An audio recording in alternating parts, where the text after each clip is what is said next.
In the name of Allah, This conference is being recorded. the Beneficent, the Most Merciful, the Truthful, and the Most Just. I greet all of you once again who have the hunger and thirst for righteousness and truth. I greet you all with the greeting words of peace from the God of peace,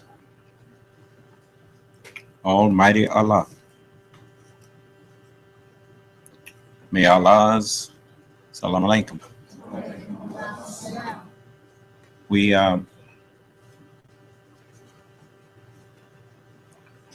want to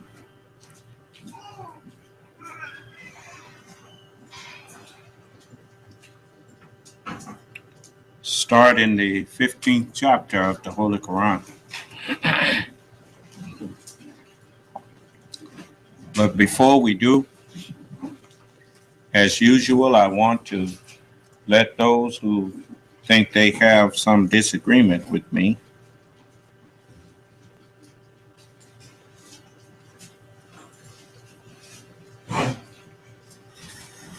we want to give you the opportunity to express it.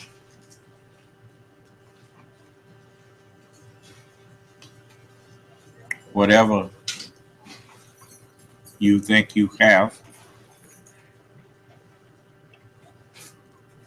of disagreement. Excuse me, sir. Yes. Yes, someone just asked, how does the new Nation of Islam differ from the Nation of Islam?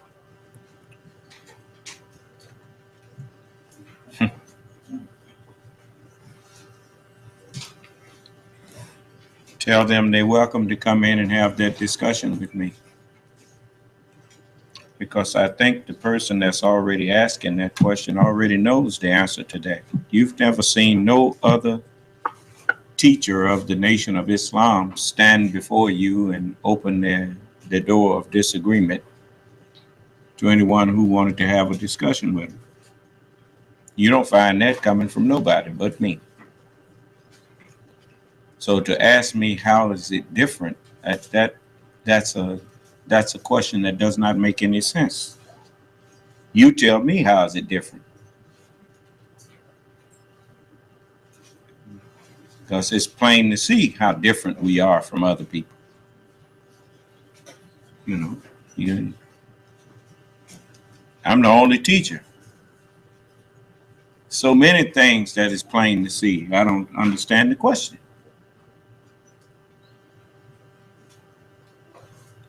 I'm not here to shoot the breeze with you. I'm here. That's an unlearned question that you asked.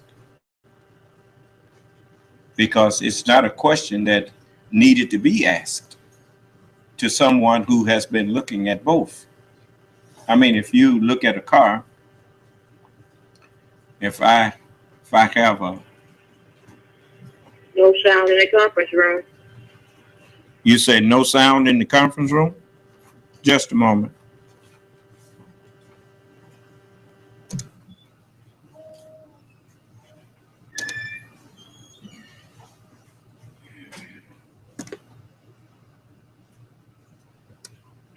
Okay. Can you hear me now? Can you hear me now in the conference room? Yes, sir. Okay, thank you. Yes, we can hear you now. Okay. I don't know what these people are doing with these phones. They don't want us to. They don't want you to. They don't want y'all to hear me. And that's all they can do is play with the line. They used to wanna steal a hearing. And that's all they can do. Play. Who is that got their phone off mute? They used to wanna steal. We can't hear you now.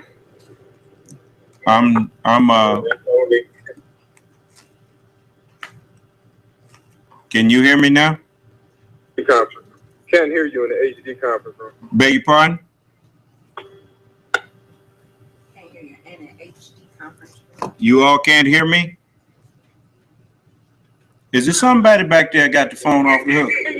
No, we're good now, son. Man. We wasn't able to hear you. Well, In the HD conference room, but we're good now. you know, pretty soon we're going to deal with this. But anyway, you always have people who, it's just like if you got two cars that are the same make and model and the same color, then I can understand you asking what's the difference. What's the difference in them two vehicles? Because from the outside they look the same. But nothing I'm doing is the same as other people.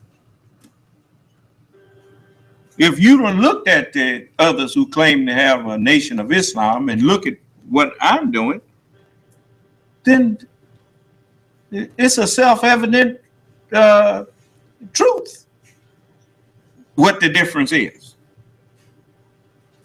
So I really don't understand you asking me that. Because ain't nobody doing what I'm doing. Nobody. Otherwise, we would have been done met up now. Because I'm on the air, and if they doing what I'm doing, they'd be on there, and we would have had a confrontation by now. Right? So don't come in here asking me facetious questions. You know, that's just something that's said to try to imply that you see no difference. And if you don't see no difference, it's because you chose not to. You wish it wasn't no difference. Like it hadn't been with all the rest. You go to one, they talking crazy, and you go to the other one, they talking crazy. You come in here, I don't talk crazy. I talk truth.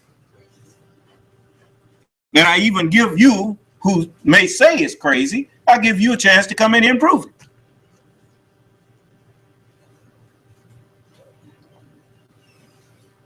So I don't want to hear that. Now, did anyone that wanted to talk to me, you come on and unmute your phone and talk to me. And that I welcome. Because I know that the way you get wiser is the same way you get stronger. You don't get stronger by not exercising and lifting weights. You get stronger by exercising and lifting weights. You get wiser by talking to people who are of different school of thought than you. At the same time that you may learn from them, you are also being tested by that knowledge on whether or not your knowledge is correct. So it's a win-win situation. Man, the 605 conference room, after you say a couple of words and you fade out and we can't hear you. Okay, just a moment. They playing with the room here. I tell you what, I'm gonna hang up and I'll call y'all back, and we'll see if we can get it straight here. Long as ain't nobody. Is anybody in the kitchen got the phone off the hook? If they do, I don't want that. You put your computer on or something, but get off of the phone. Okay, now we're gonna see if we can get this solved. Now you all just stay in the conference rooms. I'm gonna call back.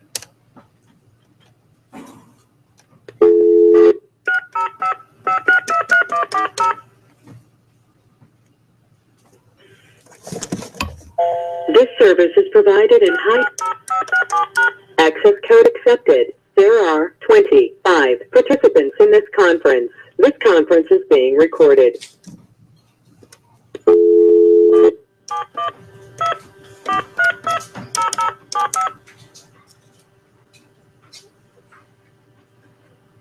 service is provided by teleconferencing.com. Please enter your access code.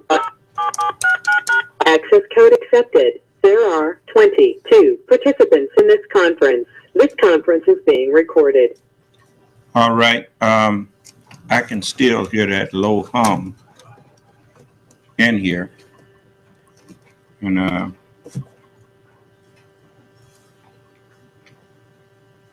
you all pardon me a moment.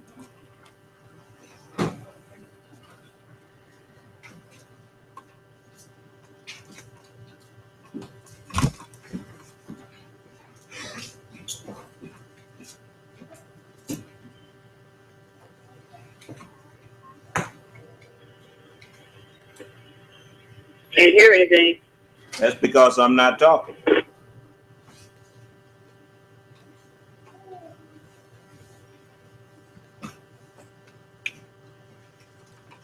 But man, are you speaking? No, I'm not. Okay, can you all hear me now?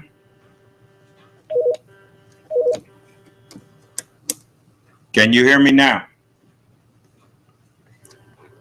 Does everyone hear me? Yes, sir. We can hear you now. Okay. Yes, sir. All right. Yes, sir. Now, so let's get into the Holy Scriptures here, since nobody has an argument that's worth anything. We always, if I didn't do that, then you could not, you'd have an excuse to believe that this is not the judgment. Because in judgment, if there's any objections to something that you say, the other side has a right to be heard on why they object. Here, I call everybody's religion a lie. Well, what is the basis for me saying that? If people disagree, if people say that their religion is not a lie, and I refuse to let them come in and put forth evidence, then it's not them that's lying, it's me. Otherwise, if you told the truth, why are you afraid to let us hear those people's side of it? So, I'm telling you the truth. I'm telling you that all of your religions ain't worth the paper they printed on. If you write it down on something, the paper is worth more than what you wrote. If it was money, it would be counterfeit. What makes money good is that the ink on it, the print on it, is worth more than the paper.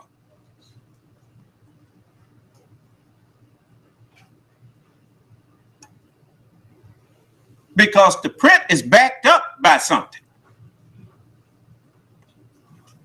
When you look for these people's religions, I don't care what they claim to have.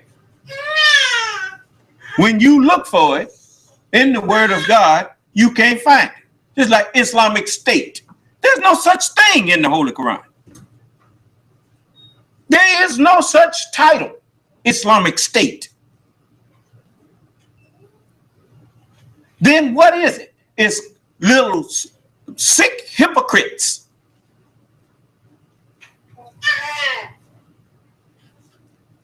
trying to usurp God's authority.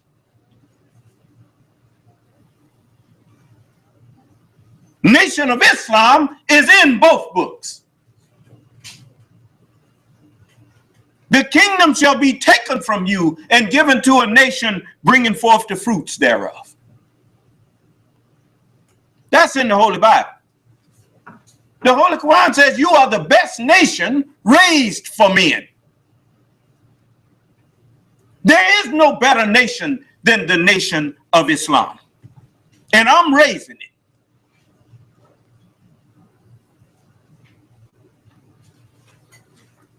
There is no other nation of Islam.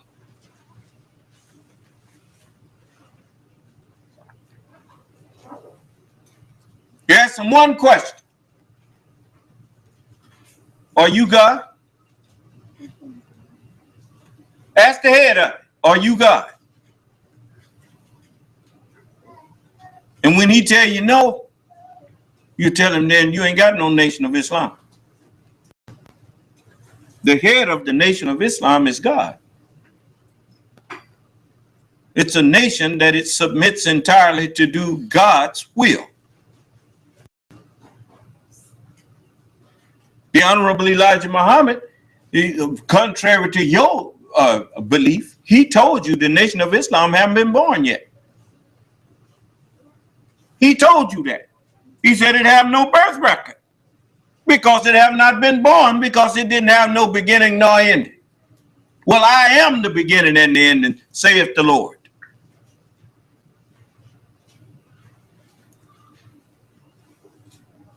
Then when them hypocrites hear me teach this, jealousy and envy done took over, and they get mad and then decide they're going to try to fight me. I'm going to cast everyone into hell from now on to come in here disrespecting me. I certainly am, because they got no excuse. And I'm sick of you. Now tell me to do something about it. Unmute your phone and say, do something about it, nigga. Go on, say that to me. See, they even scared.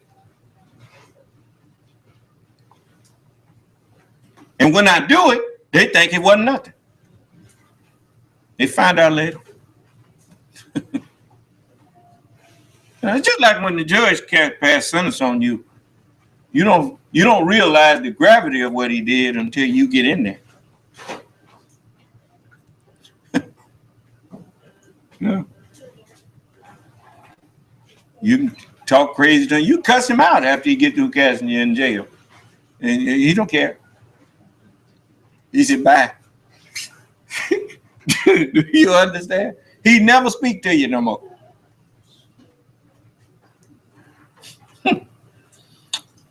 As let me show you something here.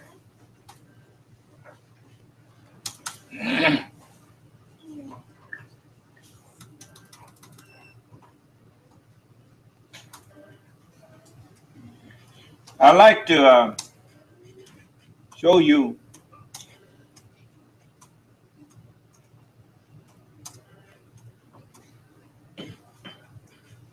that all of these things that I'm talking about is written.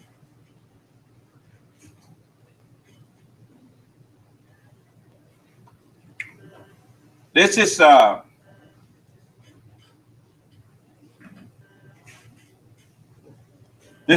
in chapter 2 of the Holy Quran. We're going to come back to chapter 15, but first I want to show you that where you think I just be standing up here talking, you see. I know what I'm saying. And I know where I'm getting it from. That's why I'm taking you to it. This is there's the 174th verse.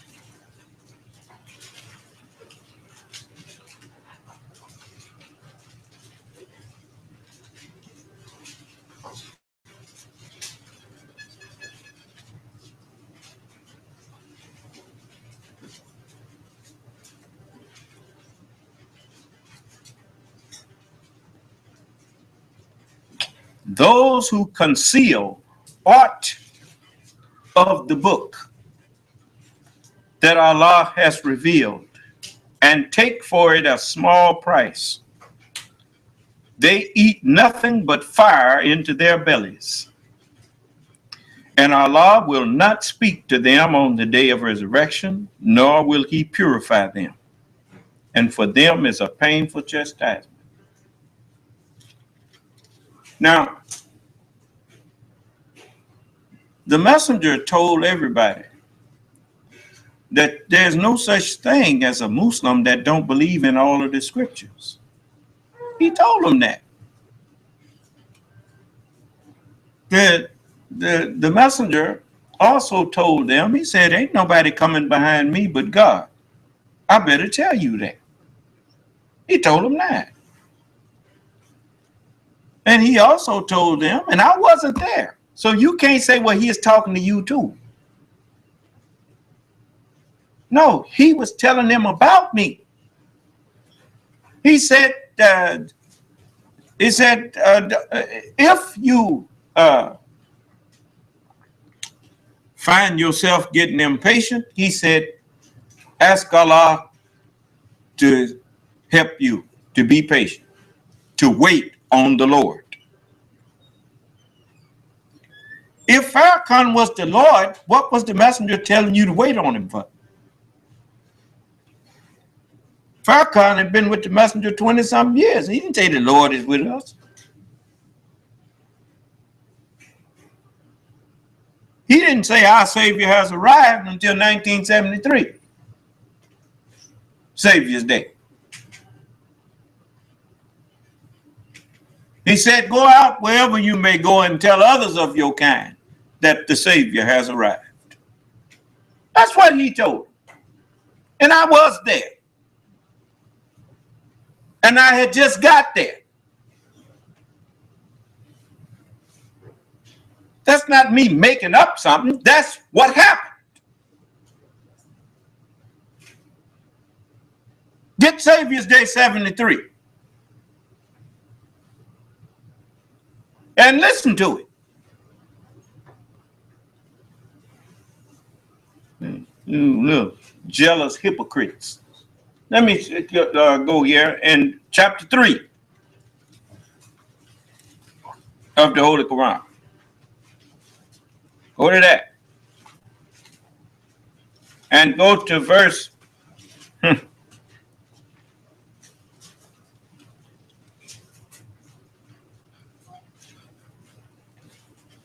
77th verse. It says, those who take a small price for the covenant of Allah. Hey, you notice, Allah made a covenant. It's called Holy Scriptures. Those who take a small price for the covenant of Allah and their own oaths,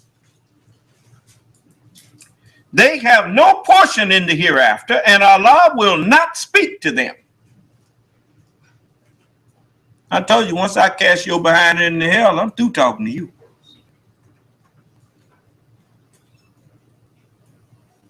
You shouldn't have blasphemed. It says he will not speak to them, nor will he look upon them on the day of resurrection. A liar shall not tarry in his sight.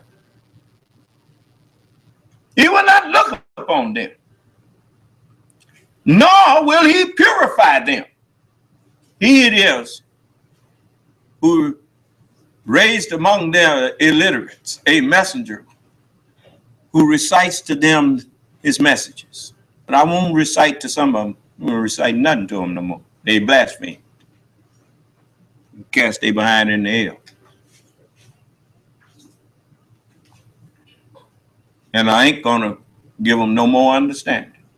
You know how I argue with people, sharing understanding with them. That's what you do in court. You share understanding. That's what arguments are for. It's to get understanding. Allah said, argue with them in the best manner. That's just another way of saying purify them. When you notice you washing your clothes, that machine has to agitate. And as it does that, it's washing, it's getting the stains and stuff out. When I'm arguing with you, I'm getting the misunderstanding out of you and replacing it with good understanding. I'm purifying you. But once you blaspheme, I'll throw your behind in the hell and I ain't gonna speak to you no more. And I ain't got to look at you either. No. So it says, nor will he look upon them on the day of resurrection, nor will he purify them, and for them is a painful chastisement. Yeah. So, like I said, I know what I'm saying. You don't know. You didn't have to come in here and make me your enemy. I didn't come to you being an enemy to you. I came to you offering you the word of God, showing you to open to this chapter and to that chapter. And I showed you that it all bear me witness. And then you come in here hostile to me for somebody that the scripture don't say nothing about. Let me show you. It is right here. Excuse me, sir. Yes. Yes, someone just left a question. His name is Mark Blair. He says, if Minister Farrakhan is the true representative of the Honorable Elijah Muhammad as he claims, why is there so much murder going on in Chicago? Well, you know, don't try to argue for them people. Them people ain't thinking about Minister Farrakhan. They're just trying to hide up under him. Them people ain't thinking about Minister Farrakhan.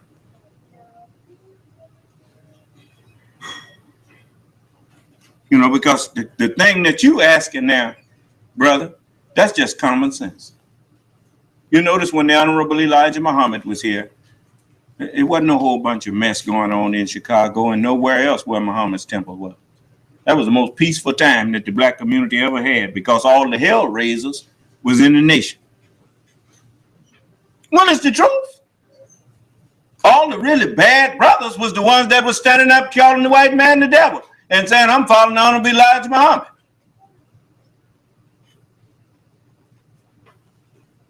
Everybody else was scared.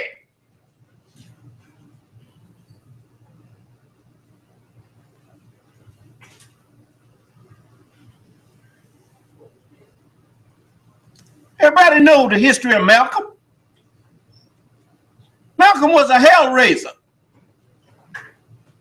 until he accepted the teachings of the Honorable Elijah Muhammad. And then he started going back, healing the community that he had once hurt.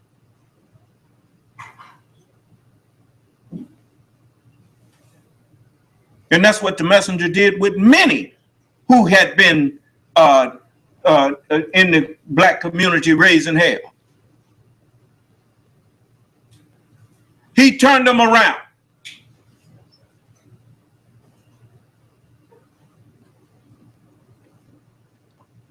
But what can I say? Put love in their heart for the people. Instead of coming up to you trying to rob you, he come up to you, hey, Muhammad speaks, brother.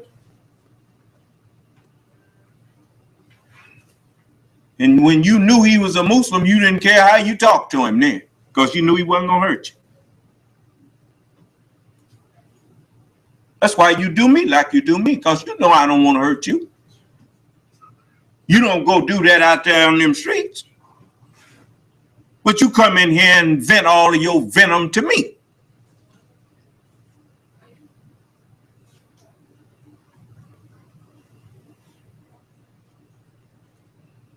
So, but brother, don't pay that stuff no attention. They see what's happening in Chicago and everywhere else. What you see going on around where I'm at? You hear about a bunch of killing around Fayette and Jefferson County, Mississippi?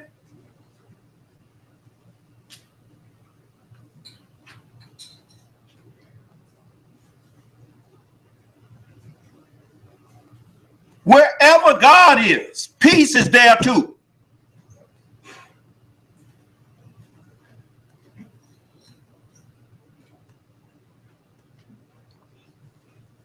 Anybody that don't want peace, they soon agitate the gravity.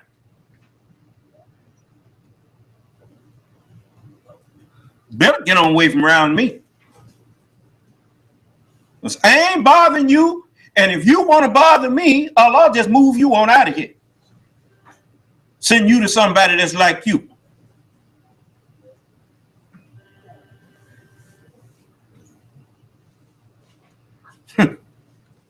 So, so don't feel bad. If Minister Farrakhan thought he was anything special, he'd have been there, came in here and talked to me.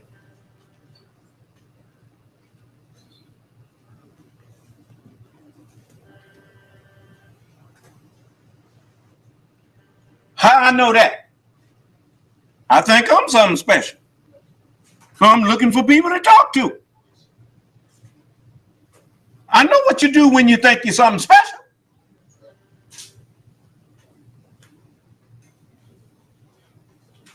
When Ali thought he was something special, he started calling them out. I didn't hear you. Anybody that really believes that they are the champion, they got to challenge everybody else. Because the ones who ain't challenging obviously don't believe that's what they are.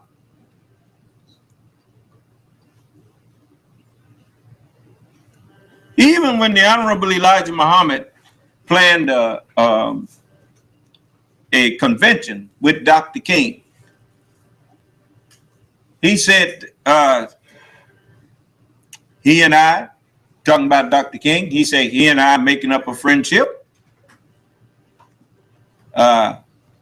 He agreed with me, and I agreed with him to agree with me. He didn't say I agreed with him, and he said not in his way. He said, but I was willing to make peace with him as long as he agreed with me in what I was saying, and I would go and he and I can have a convention based on that. Then they sit up out there with the instruments on, the mechanical instruments on, and heard him and I talking, and they decided from that moment on that they was going to kill Dr. Martin Luther King. They couldn't have done it to him if he'd have went on and submitted instead of trying to be something that he wasn't.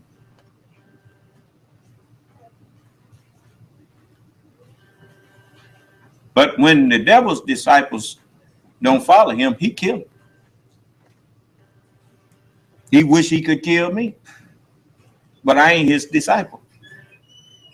I'm a free man.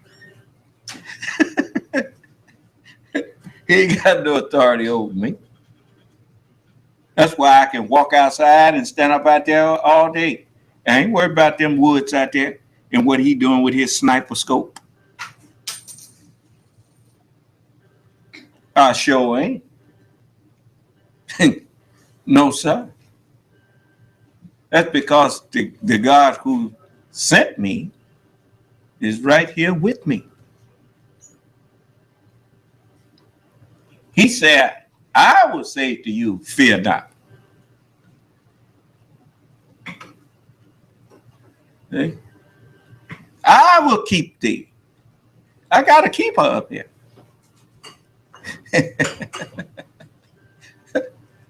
Yes, sir. You got to keep her, don't you? Well, I got to keep her too. Yes, sir. This is him talking to you.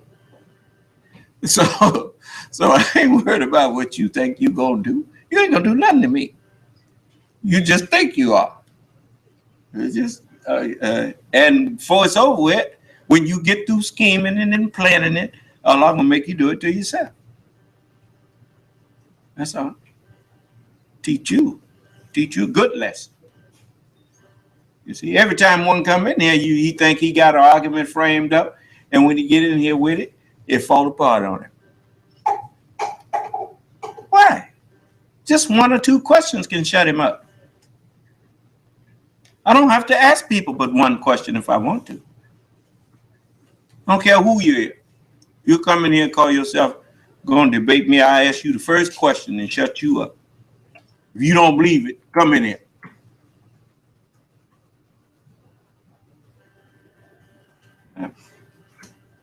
You do that. Call them out. You'll see if I'm bluffing. Bring who you think knows something. Bring them in here.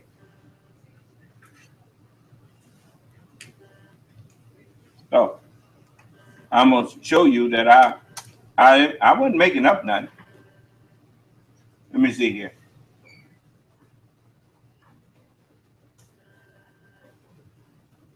You heard me play the messenger asking them that if you think you know Allah better than me, do what? That's what he said. Now listen to this.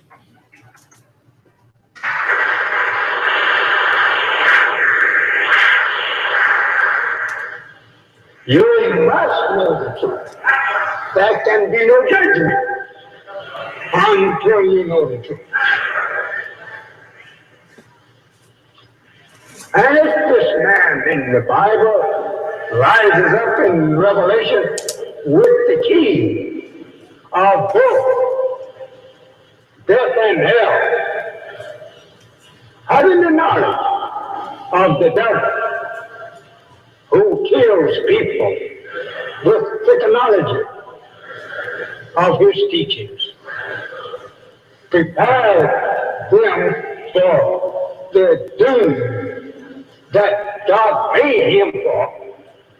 The white race was not even made to be saved. I know you won't agree with me, but stick around. Why he say he know you one? He said the white race wasn't even made to be saved. No, they wasn't. They was made to mislead and try the righteous. They were cultured to produce one who could overcome them. And once we overcome them, then the mind that we put in them, we didn't intend to save that. We intended to destroy that. That's why their civilizations rise and fall. Because we never intended it to go forever. They weren't made to be saved. That mind was made to be destroyed. They culture a disease to destroy it, to eradicate it.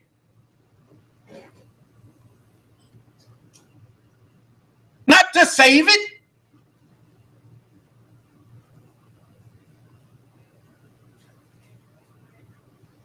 You say, well, you say he the devil. Yes, the white man is the devil. And you're trying to save it. I'm not trying to save the devil. I'm trying to save that flesh that the devil was put in charge of. We don't wrestle with flesh and blood. We wrestle with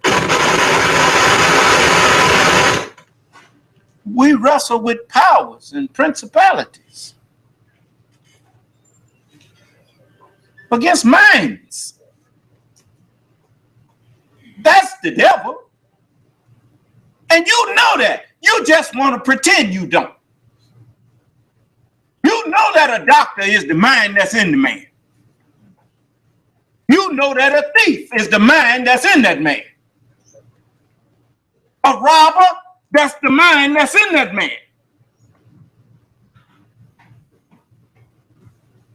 Your mind instructs you to do everything. The lawyer, that's a frame of mind. And when you want to go crazy when the devil, now all of a sudden the devil is flesh. You don't seem to think everything else is flesh. If you thought the doctor is the flesh, what you go to medical school for? If you think that the Marine or the soldier or the airman or the midshipman, if you call them, if you the sailor, if you say that's the flesh, then what they need to go to boot camp for?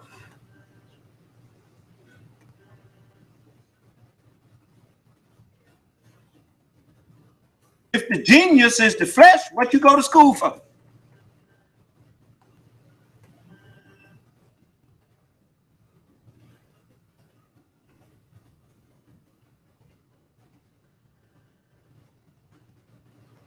We didn't make them the devil, the white race, to be saved. We made them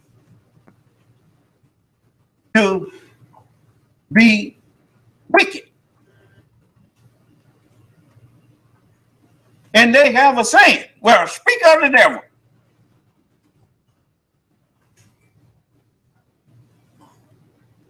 And he was to do all his wickedness until the Sabbath day. Then the Sabbath day come, and he was promised that that curse would be taken off of him. If you curse somebody, you didn't make them to be saved.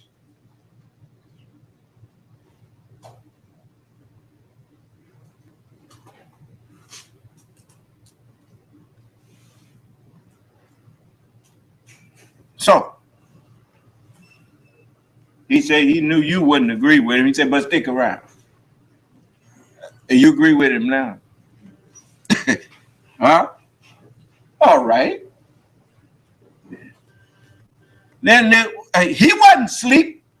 The white race knows God. Didn't the messenger tell you that? We shall not all sleep. But when the Son of Man comes, we shall all be changed. Huh? I'm here to change everybody and get rid of the devil once and for all. The former things shall not even come into mind.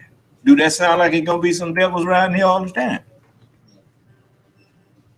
No, they ain't going to be here. Everything, I make all things new. Huh? Yes, sir. That's what's written. Ain't my fault because you didn't have sense enough to submit.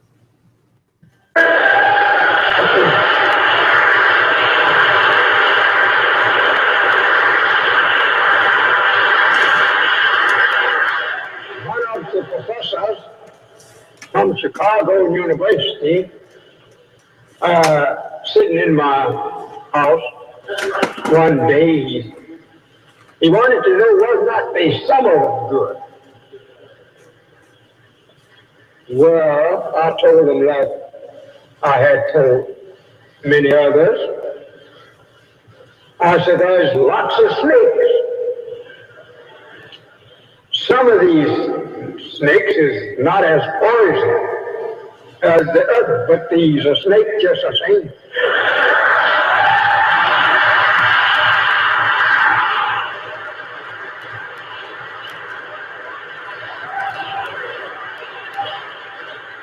This is the thing that Reverend Martin Luther King agreed with me on. He said, I'll grant you that. They may not be as evil as the other one, but they're all from the same stock.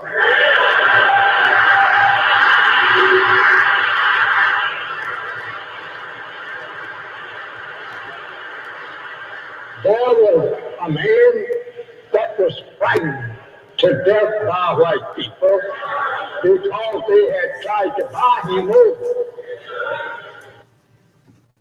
And don't tell me he wasn't frightened to death of white people.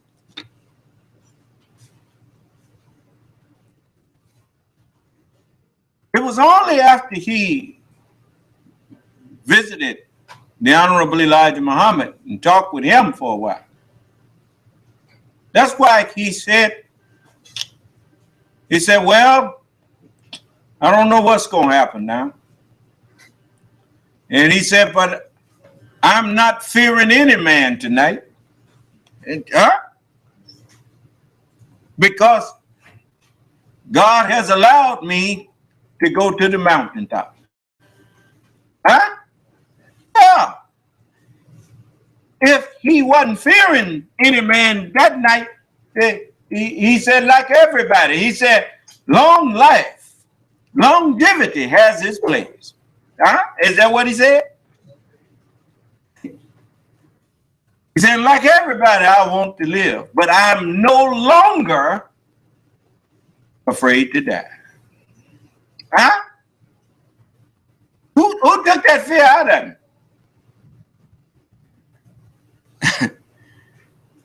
And so he said, I've been to the mountaintop and I've seen the promised land. He said, I might not get there with you, but we as a people are going to get to the promised land. That's what he said. And he was dead not long after that. Huh? The first rule in dealing with the devil is don't deal with him. And if you're going to go back on the deal, you better make sure you done got with God and not still straddling no fence, because he'll get you before you get over the fence. Huh? Yeah. He didn't touch Malcolm until Malcolm went back and joined with him and started turned against the one who taught him. Then when Malcolm realized what had been done, it was too late.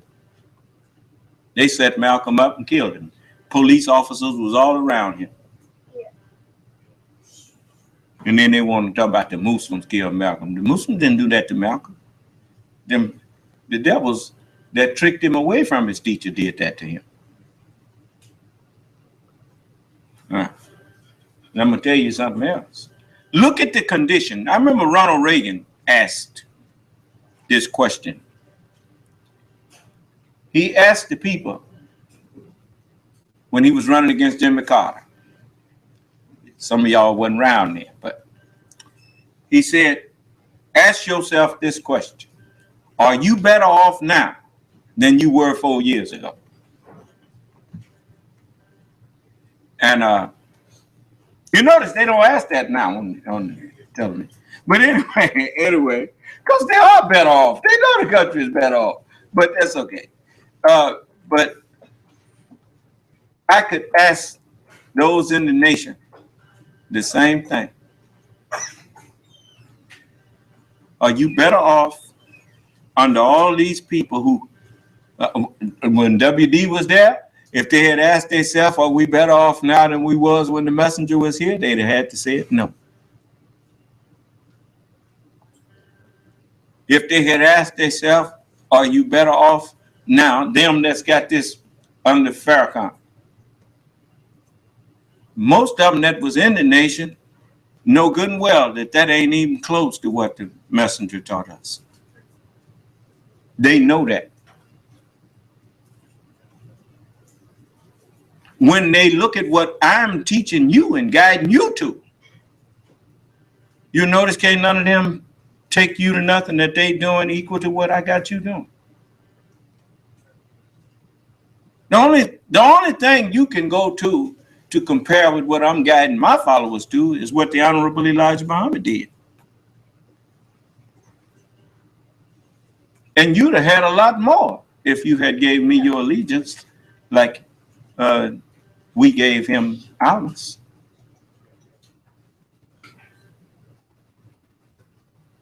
But I tell you what, anything that's going to last,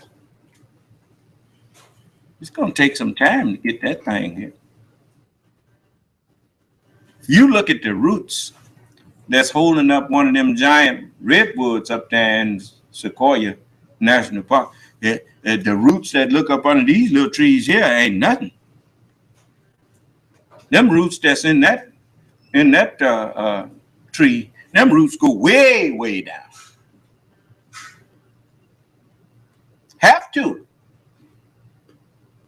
Because that tree is, some of them trees is 20 stories tall, man, and more.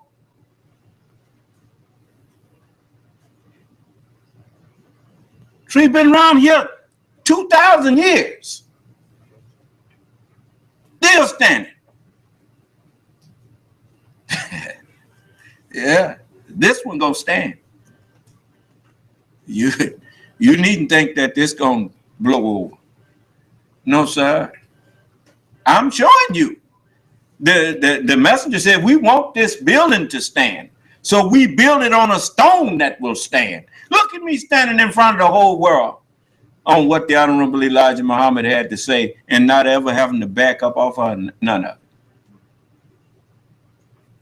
He said, if you want to build on a stone, get one that won't crack if you put other stones on top of it. Huh? Oh, sir, you notice, man, you done seen people coming to me with books and some of everything, call themselves going to show me up. I didn't crack, they did. No, sir. You can't crack this one. I'm a living stone. Precious. That's what Allah called me in his word. You know? And you don't find no another one like me. It said there ain't none like him. That's what it said. you if you can produce me another teacher that you can compare to me, show them to me.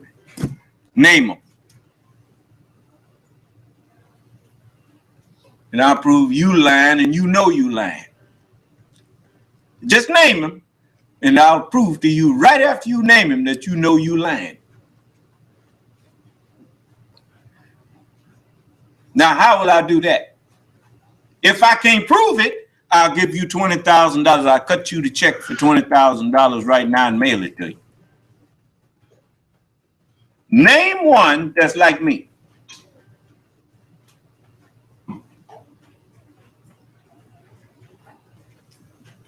No.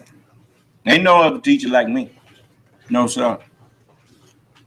I've been looking for him and can't find him. And I see better than, way better than you.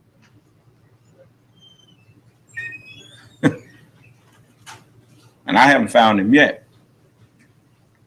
And the way I'm talking on this internet here, you think people ain't passing that around? Then how come the teacher ain't popped up and said, here I am?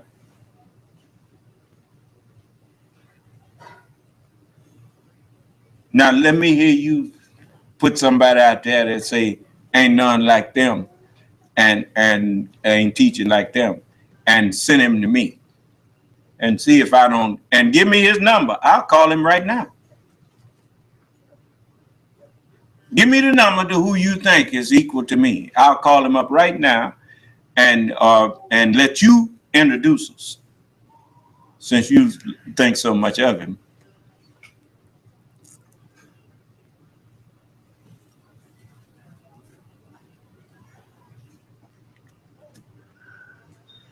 I must be a pretty tough little fella, huh? So, well, Allah made me tough. 40 years of rejection and being cussed at, and people always trying to convince. You ever heard any people try to convince a man that he ain't nothing as much as you done heard people do that with me? They come in my class to tell me you ain't nothing. Is that if they really think I'm nothing, what they doing in there? See, you know, I can tell you, I'm telling you now, I did not tell you, you don't have to teach a dog to go over and mess with that lamb, right? If I ain't nothing, why they got to tell me?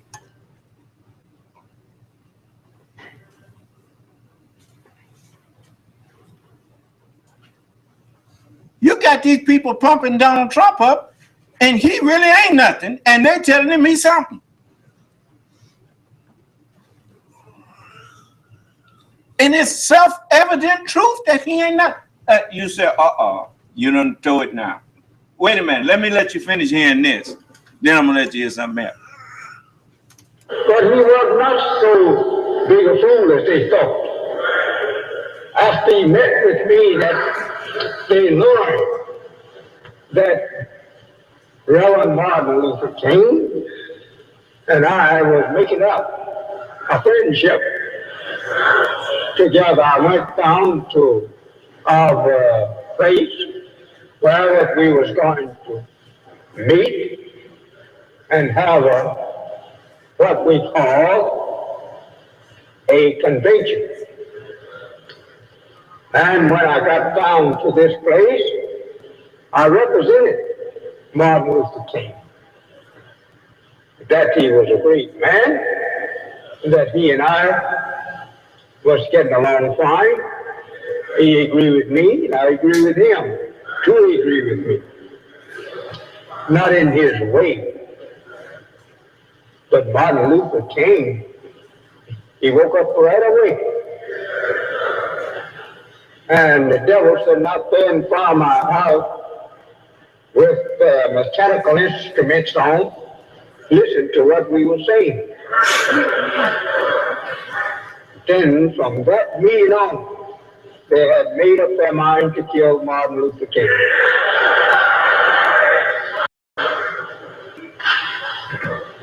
They thought they had prepared him thoroughly to help them lead you to hell with them. But you see what happened to the poor man. If his disciples does not follow him, he kills them. But here is one disciple that is not his. Long before I was born, God warned him to touch not mine anointing.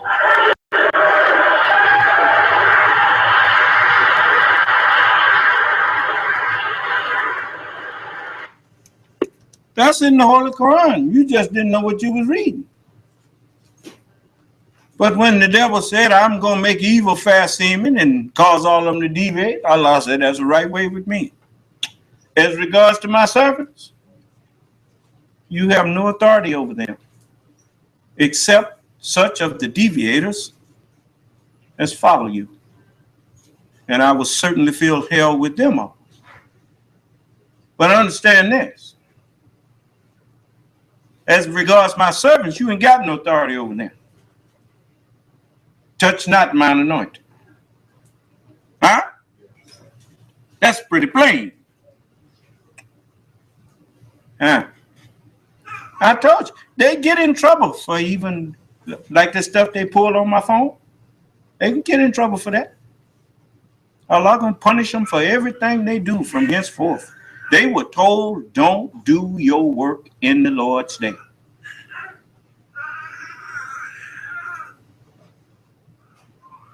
Yeah. You sit up there and use your evil thoughts, every idle word that men speak, every lie that people tell, in other words. An idle word is a lie. They shall give account of it. Let me show you. Excuse me, sir. Yes. You have another question from Howard McElroy. Yes, He says, yes. will the Nation of Islam and the Nation of Israel ever unite as one people? No, not under them titles. No, sir. No. We will all unite in the word of God. And the Nation of Islam will be the whole planet. As the scripture teaches you.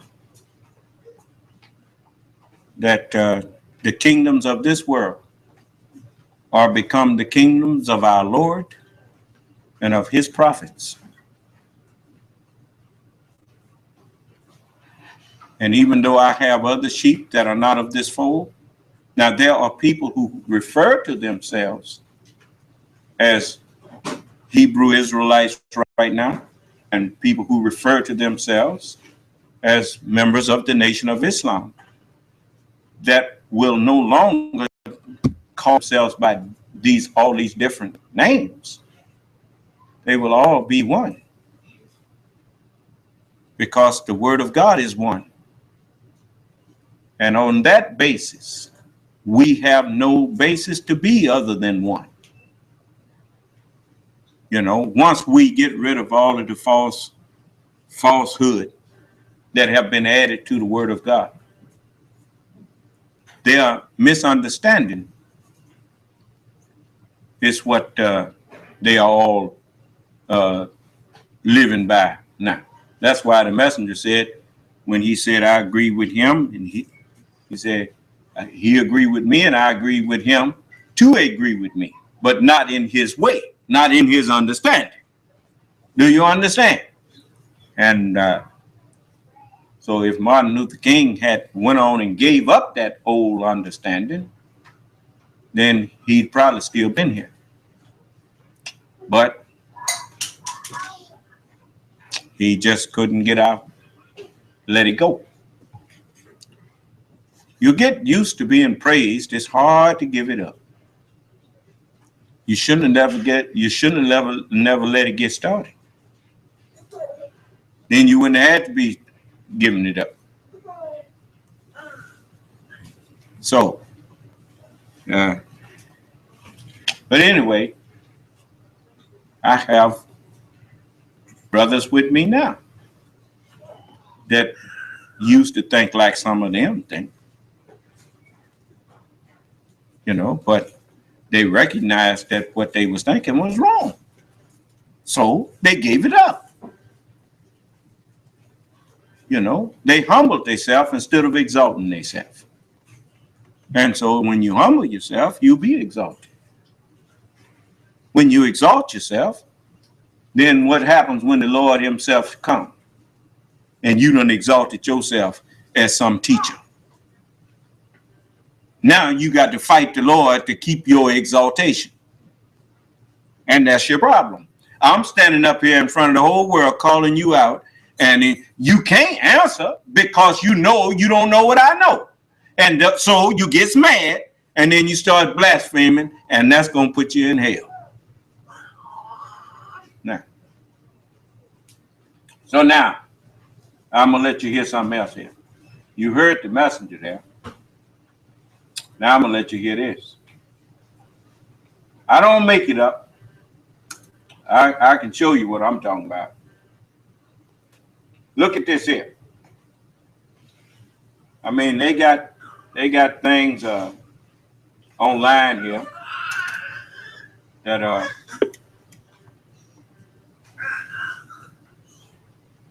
Donald Trump's presidential campaign, according to a New York Times estimate, has received already $1.9 billion in free media in just the last 8 months. No candidate in history has had that kind of free ride. Here is some of that free media.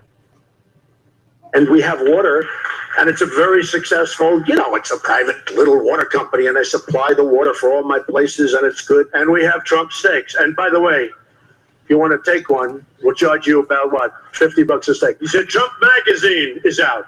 I said, it is? I thought I read one 2 days ago.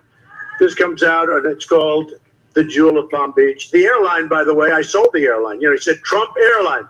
Well, I sold the airline, and I actually made a great deal. But we have a lot of great people want to get back into Trump University. It's going to do very well. And by the way, the winery, you see the wine, because he mentioned Trump vodka. It's the largest winery on the East Coast. I own it 100. You remember what I told you about him calling Hillary Clinton lying Hillary? Now, who the liar? You see all that stuff he's up there saying? Lying.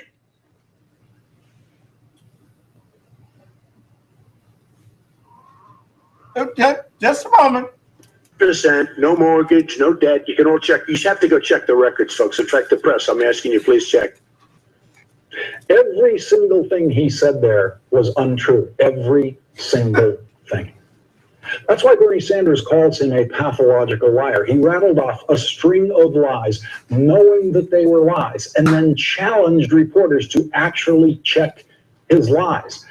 And I was sitting at our anchor desk that election night, fact-checking that speech as he was saying it. I already knew that the state business had failed years ago, but I had to look up the rest of the stuff.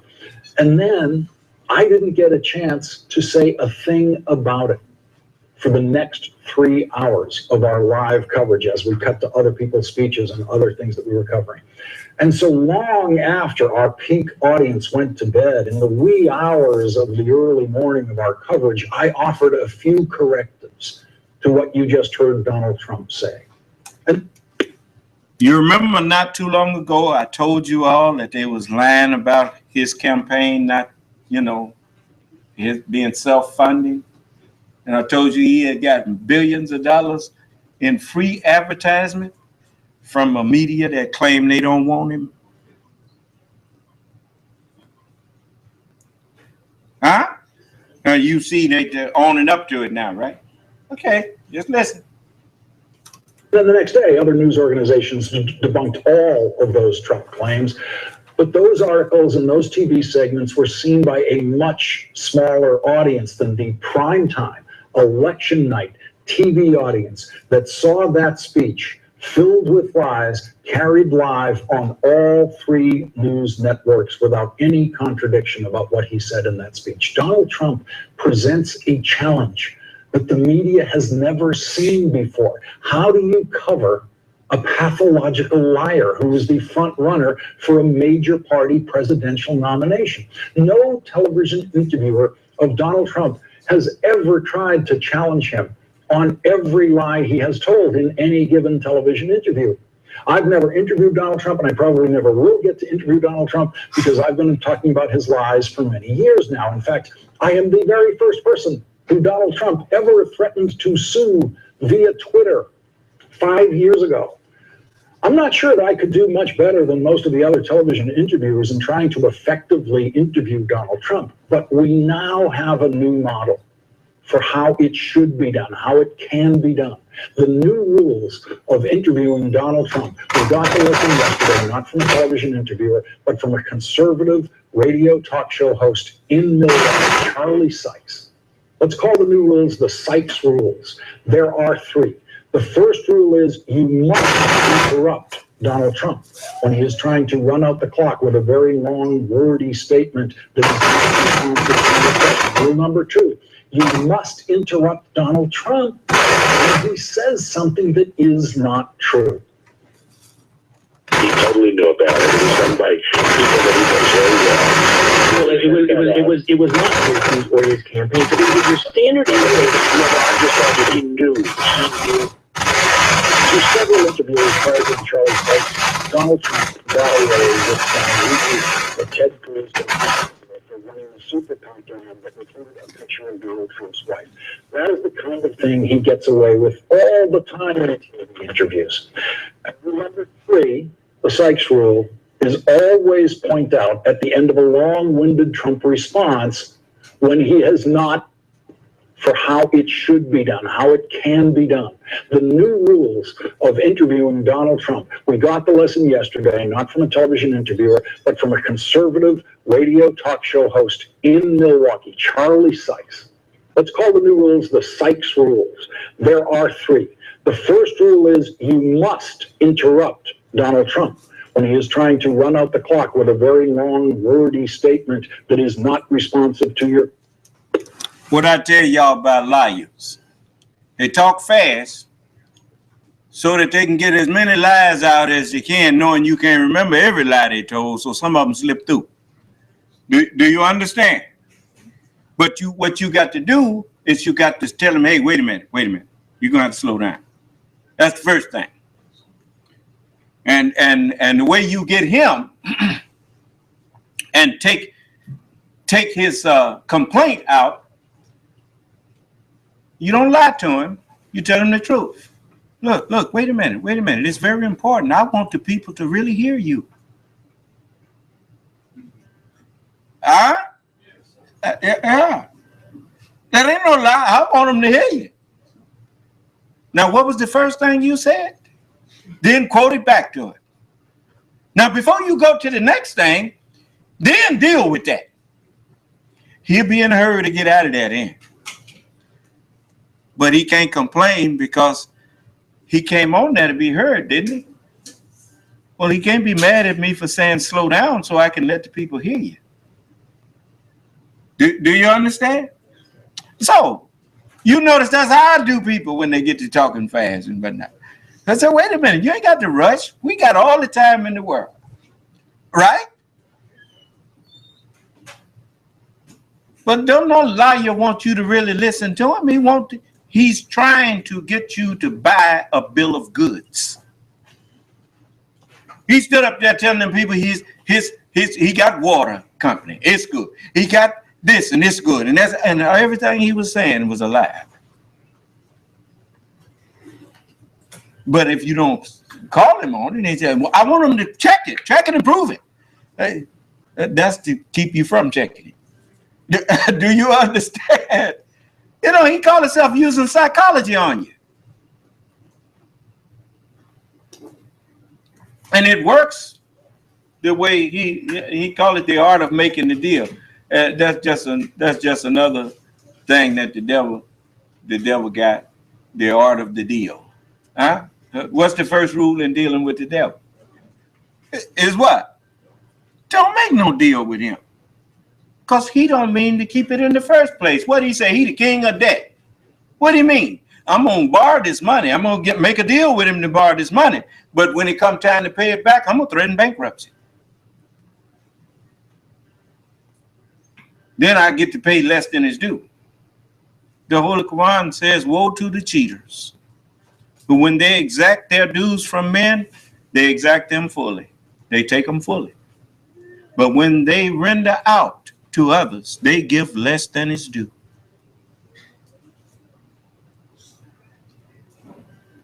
That's Donald Trump. Huh? You see the people in the UK, they got buyer's remorse right now, as they call it. They bought all them lies that they was told. And now they already up to how many million? 2.7 million people have already signed a petition saying they want to have a vote on leaving the EU, because they want to put themselves back in it. They didn't know what they was voting for. Well, that's what Donald Trump took. He walks into Scotland saying, well, it's good, y'all. They done took their country back. He talking to the wrong audience. The people in Scotland voted to stay in the EU. What that tell you about what he care about them people? You notice the first thing President Obama, one of the first things he addressed when he won a second time was the people who didn't vote for him. He told them that he was going to try to address whatever was their concerns also.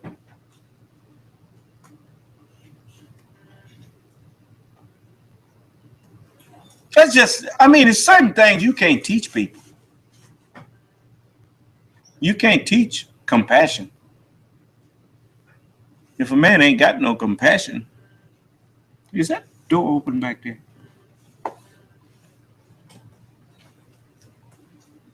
If man ain't got no compassion, I don't care how much you browbeat him about it. You can't teach that. That's either in you or it's not.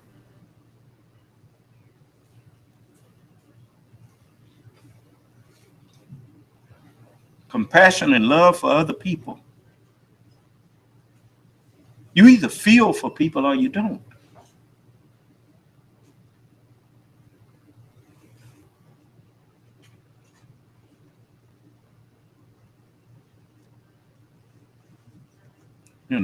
It's just like you hear people come in here a lot of times call themselves Muslims. And they think I'm supposed to hate white people. They think I'm supposed to hate America and want to see America. And replace it with what? What do you got to replace America with? With your niggardly self. Why do you always feel that you need to destroy somebody in order for you to live? That's not the way of righteousness. That's the way of the devil.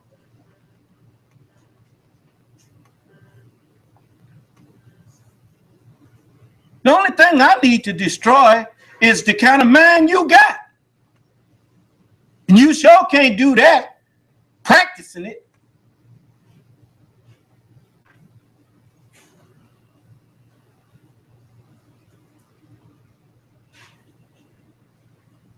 The Honorable Elijah Muhammad said, if you say there goes the devil, then don't try patterning yourself after the devil.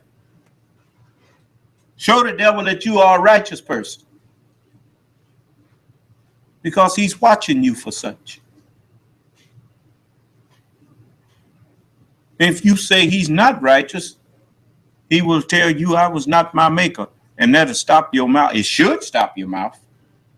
But you don't pay that no attention, because you too busy running around here faking. Well, ain't no sense in bringing your hypocrisy in here, because I'm going to run you right back out of here with it.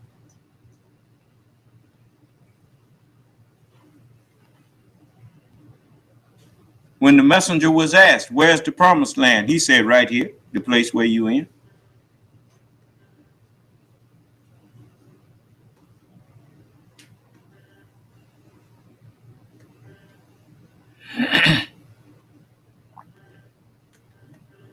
You just don't know. Yes.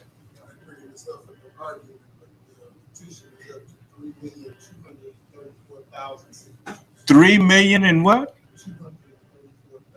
Well, they steady adding to it. Them people didn't want that. They got tricked into it. Like this lying devil here, trying to trick the American people into letting him get his hands on their money. That's the only thing he thinks about is money. He showed that when the EU falling apart and he worrying about the lighthouse that his son done remodeled. And how big of a deal it's going to be since the pound has been devalued, and that's probably going to be good for business, because more people are going to come and visit the golf course and whatnot.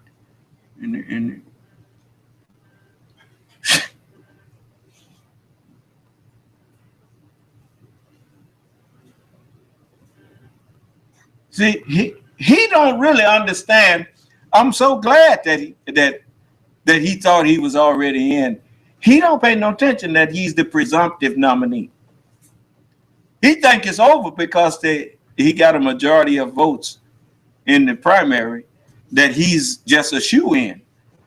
Do you know what presumptive mean? Presume don't mean that that's how it is. It means that's how it looks right now. Huh? But the word itself says the jury's still out. Now people trying to figure out, now you finding out why it's called presumptive. Because they still have delegates that have to put their stamp of approval on him. Do you understand? And I would be totally surprised now if they approve him. Because he done showed that he ain't for nobody but him and his children, his immediate family. And how you know that? Watch how he conducts himself whenever somebody disagree with him. I don't care how much he supposedly liked them at first. The minute they express any disagreement with him, he turn on them. Huh? Now, the only way you get away with that is being a messenger of God. If you anything other than a messenger of God, you ain't got no right to treat yourself as though you're perfect and infallible, because you ain't claimed God is guiding you. Even Minister Farrakhan, he told the people, when Donahue asked him, he said, Minister Farrakhan, does God talk to you? And he said, does God talk to me? He said, yes. Does God speak to you? He said, no, of course not. And Donahue told him, and he said, of course not.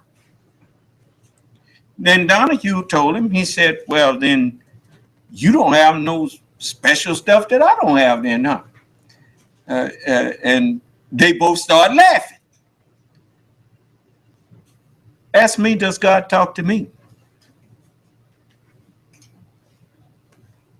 And I tell you, God not just talked to me, he wrote to me. It's all in the books here. He talking to me all through it.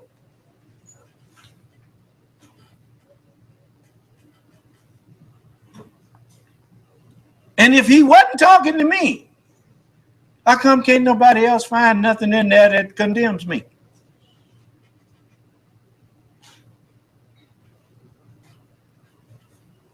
So, I mean, here this lying Donald. I don't know why they won't just say the man's a liar. It's not true. It was false. So when they just say he was lying. He don't like to be politically correct, right? He likes it raw, don't he? We'll call him what he is, a liar. And what Mr. Sanders called him that. He's a pathological liar.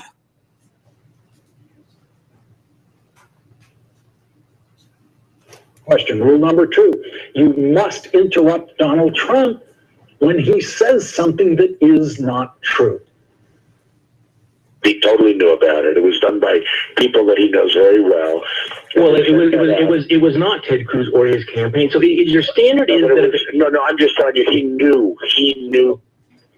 To several interviewers prior to the Charlie Sykes, Donald Trump got away with saying repeatedly that Ted Cruz was responsible for running the super PAC ad that included a picture of Donald Trump's wife. That is the kind of thing he gets away with all the time in TV interviews. And rule number 3, the Sykes rule. Not only that, why don't they ask him, what was your wife doing posing naked? That is the question that need to be asked. What your wife doing out there posing naked for anybody? And you want her to be the first lady of the United States? What kind of example is that for our young daughters? What do you think this is?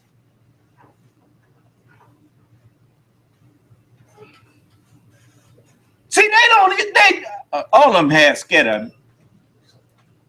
It ain't just him they scared of, it's the whole group of, you remember now, the media gave him billions of dollars, which means the owners of those stations say Donald Trump is the news I won't report it on.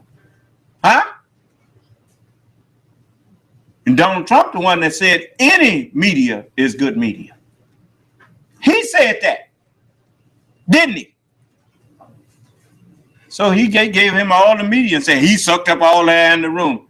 Yeah. Who told the room to give all the air to Donald Trump?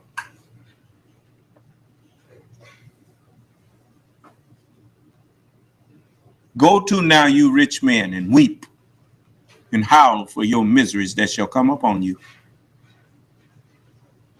Don't you worry, it's on the way, boy. Your money ain't gonna help you. Let's wait and see. Is always point out at the end of a long-winded Trump response when he has not answered your question. And frankly, I built a great company, and it's an international company. I deal all over the world. And when you do that, you're not answering my question.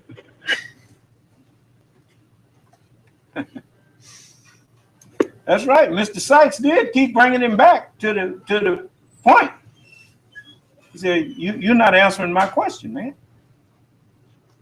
You notice that's what I do with people. Come in here and give me no smoke screen when you get through, but that still didn't answer my question. It's just like when I asked, when they was accusing Dr. Cosby of raping somebody at the Playboy Mansion. I knew that was a lie. I knew it. And when Ms. Aubrey was in here, I asked her, when are you planning to sue Hugh Hefner?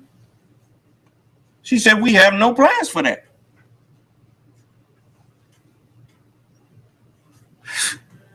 She didn't realize that told me everything I needed to know. I already knew it. I just wanted her to say it.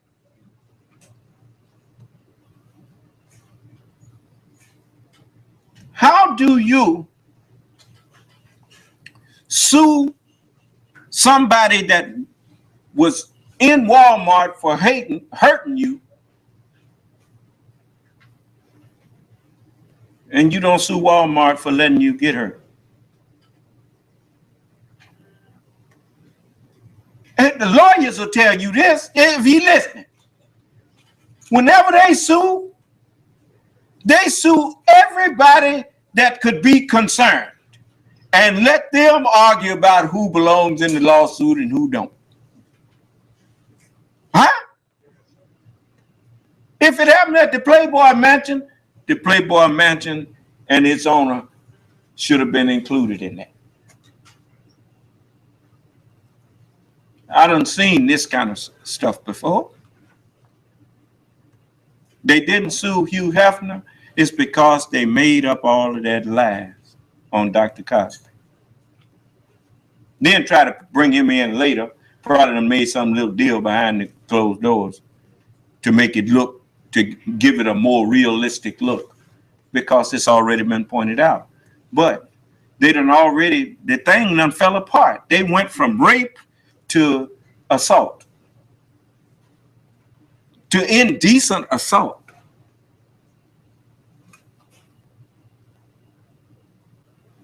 So you know you couldn't prove that man raped you, but you were saying that. And then when you asked all of them, when did Bill Cosby rape you? No. Beverly Johnson said, I don't think so. What? Well, but that ain't what you've been telling people.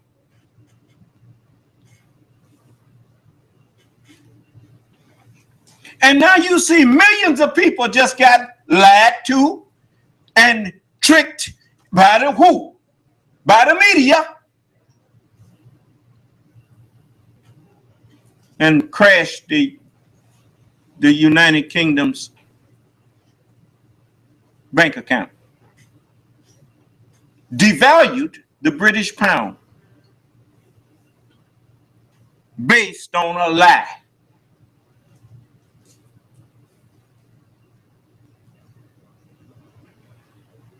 You gonna get enough of listening to people play to your hatred and your fears? I don't believe in boogeyman.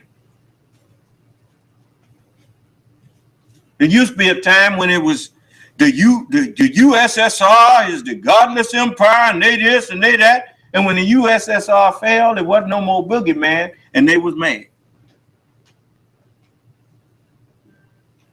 Even started blaming the CIA. Why didn't you let us know that it was in trouble? Someone should have known and saw this coming. They're mad because the Soviet Union, their number one enemy, had failed. So I guess they weren't as big enemies as they was making out, huh? From the right and from the left. And then they wind up sending billions of dollars in aid to the Soviets, their so-called enemy. Whose money did they send? They sent ours, didn't it? Yeah. But when the president and many presidents before him asked them to send our money and spend our money on our health care, they refused.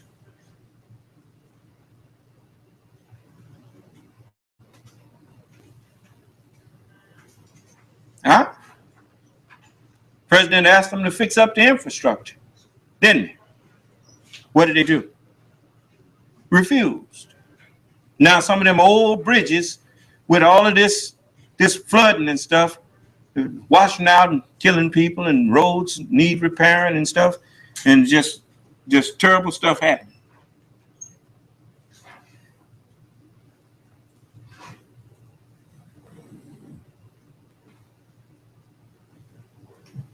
So, let me let you hear some more. You know,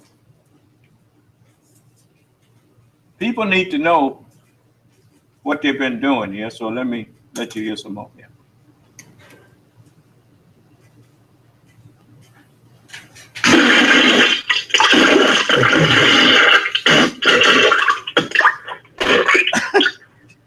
I've never met people like politicians. They're the most dishonest people I've ever met. This guy's a pathological liar. What do you mean by that? What I mean by that is, Now, he say he never met people like politicians, which tells you that he has met with them, huh? Behind closed doors. Didn't he get up on stage and say he don't contribute to everybody's campaign up here? Didn't he say that? Well, he said they're the most dishonest people. But he's been dealing with them behind closed doors all the time, right? Now you see why, here, he don't realize that now he done told on himself. Because if they are dishonest, what was he when he was dealing with them? Now you talk about the pot calling the kettle black. And every time one that he donated to didn't do what he wanted them to do, he insulted them. Is that right? So they wasn't too dishonest, huh? Who was that dishonest to? He thought the governor of Haley, what's her name? Nikki Haley? When she came out supporting, what's her name? What's his name? Marco Rubio. He said Nikki Haley didn't talk like that against me when I was donating to her. That's what he mean when he say dishonest. He thinks if you take money from Donald Trump, you supposed to, quid pro quo. If I give you something, when I come back to you, you supposed to give me something, right? So obviously they wasn't giving him what he thought he deserved. And so he want to get in there and, Donald Trump is a believer in go after their families. Huh? Is that what he said? America is the family of all of those who he say is dishonest. Trash America? That'll fix them up. What do you think?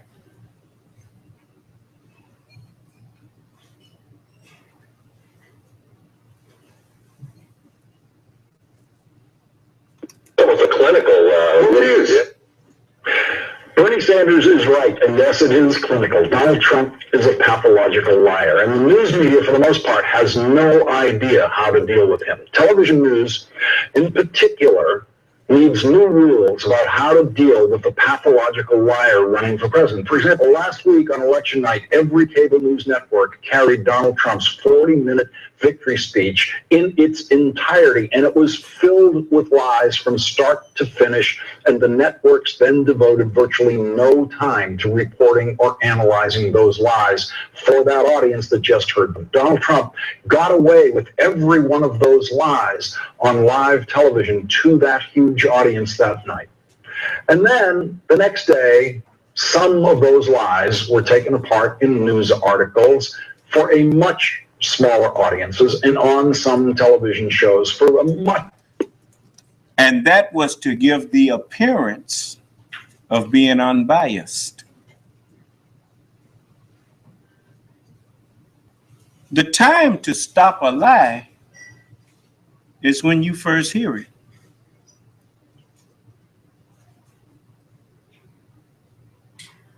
Not a day later. Because if you don't say anything while it's being said, that's tantamount to going to court after a hearing have taken place and a judgment has been rendered, and you go to appeal it, and you say, well, when this happened in court, that was wrong. And you know what the judge, the federal court will say to you, counsel, I don't see your objection here in the record. Oh, well, I didn't object then. Well,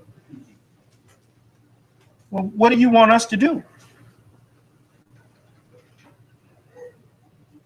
Well, if you know why lawyers object, is to put it in the record so they can show that an injustice was done in the lower court. There is no injustice done if you didn't object and get overruled or whatnot. You didn't offer no objection. You didn't give the lower court a chance to adjudicate this. Now, why are you bringing it to us?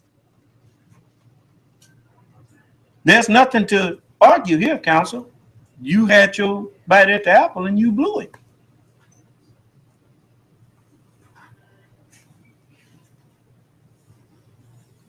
The time to correct a lie in the public is when that lie is told. It's just like right now. Why do you think I tell people? If you hear me say something that's not true, the time to stop it is right now. Because that's what I'm going to do to you.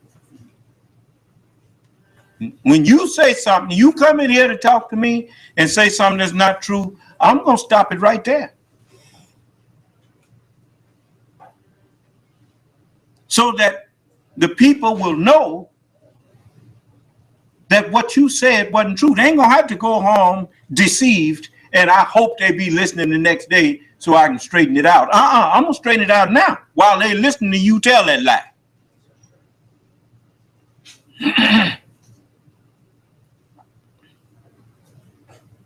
The one thing that a liar depends on and needs is a sucker. You know what the term sucker means? It means a baby.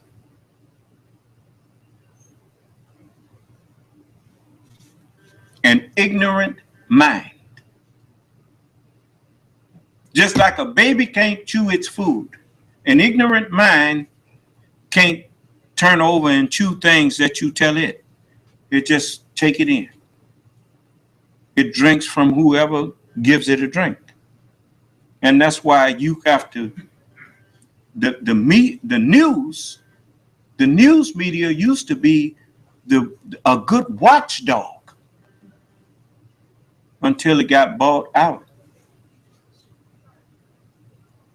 Until laws were changed that allowed the news media to be able to, over the public airways, to feed lies to the American people. That used to be against the law.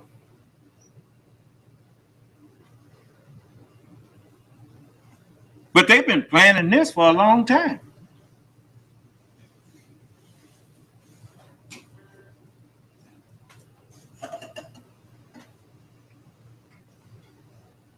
You know, why is none of the media's demanding that Donald Trump show his tax returns?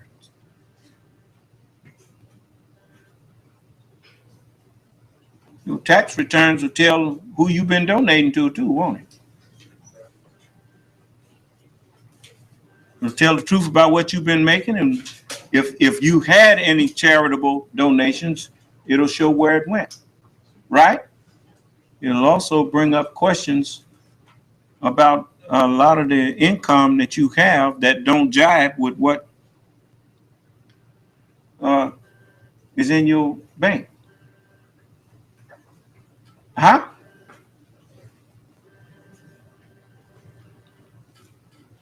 You're going to find that it's a lot of people that hate America and blame America for the fall of Adolf Hitler, the fall of whatever it was they wanted to do. And they've been bent on destroying America ever since it happened. And the only way they could do that is to turn you against each other. And now you see the Democrats don't trust the Republicans and the Republicans don't trust the Democrats. The House is divided, huh? Because they forgot something. When you forget that you are brothers, when you forget that you are Americans, you just burnt your own house down. I know that because I remember the Honorable Elijah Muhammad said this, and I say the same. When you and a brother or sister is arguing with each other and can't seem to come to agreement,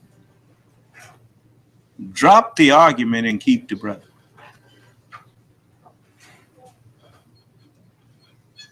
Agree that you are brothers. And stand together on that until time and understanding brings about an understanding of who was right about that other thing.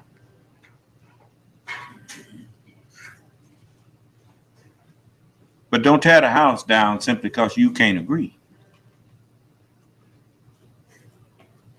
You don't tear up your country just because you can't agree. You preserve your country.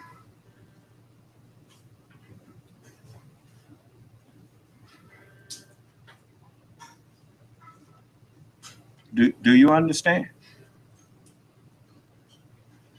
You look out for your nation. Because, I mean, even if the milk is sour, if your milk goes sour, you don't go kill the cow.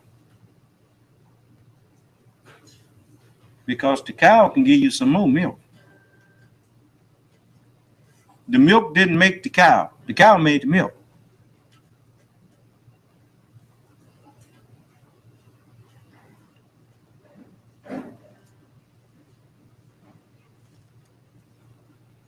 You know, when people know you don't have an understanding, somebody can come in there and start tearing down your house and promising you that they're remodeling it. Oh, I'm making it better. How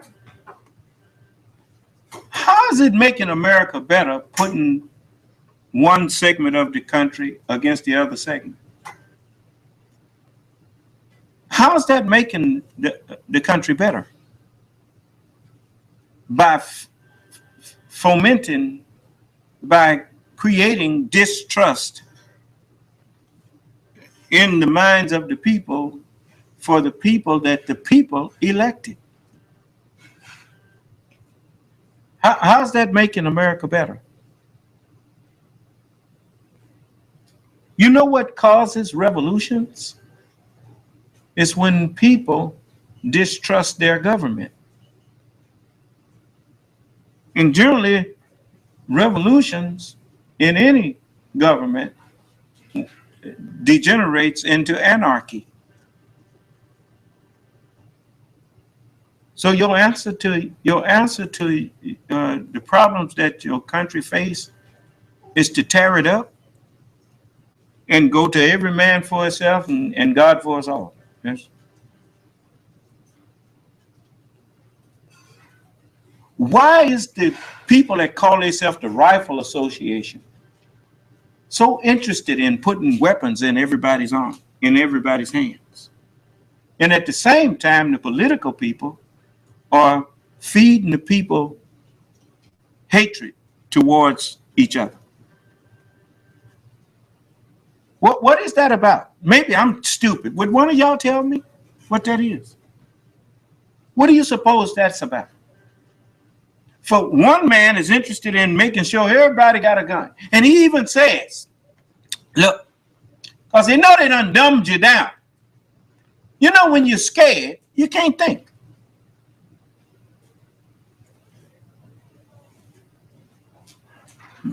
Britain just showed you that. Here, the media done fed them ISIS, the boogeyman, the boogeyman, the boogeyman.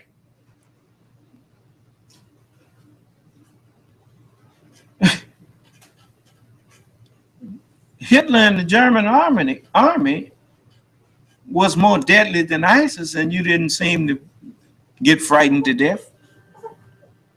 Here, them people in ISIS don't even have no bomb factories and stuff, and they ain't manufacturing nothing. They getting all their weapons from you, and you scared of them?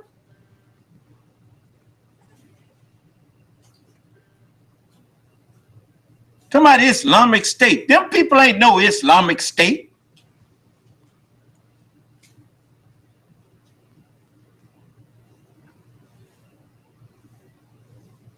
ISIS was a false god.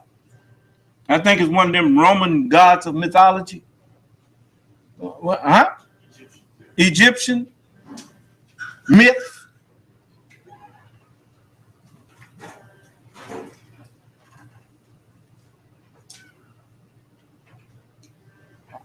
Do you know how you look?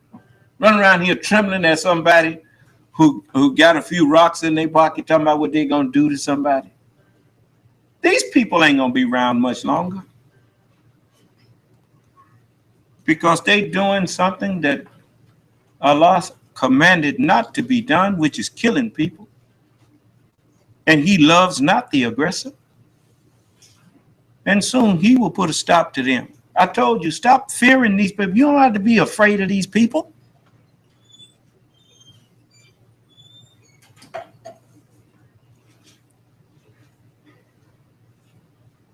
Trust in the word of God.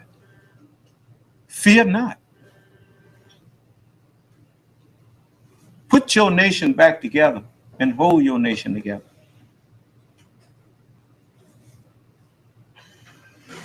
People that stand up and try to feed you a steady diet of fear, tell them to sit down and take charge of your media again and tell them you through putting all this propaganda of fear out amongst our people.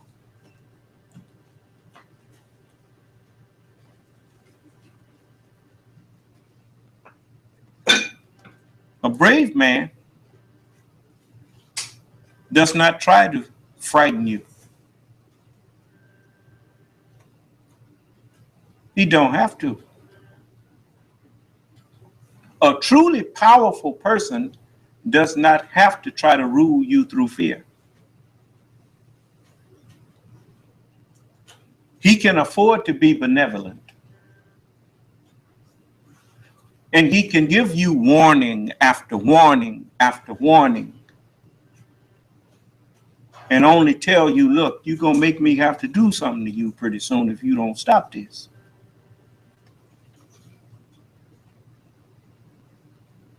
And then when it happens, you are shocked. Because he did not try to rule you with fear. He tried to rule you with justice and reason and compassion. And you pushed him to the point where you left him no choice but to exact retribution, which you didn't think he was able to do.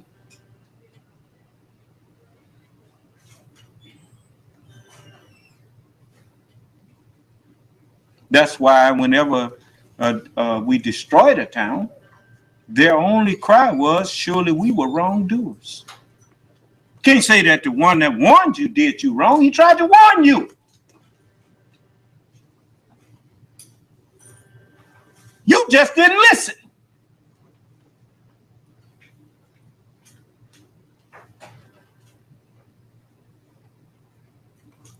This man get on national and international TV talking about go after people's family.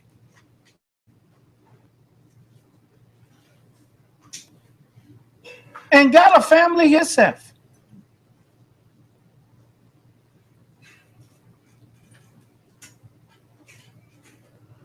I ain't gonna even tell you. You know, I ain't got to tell nobody who got some sense how stupid that is. coming from a man who wants to be sitting around the table with civilized world leaders?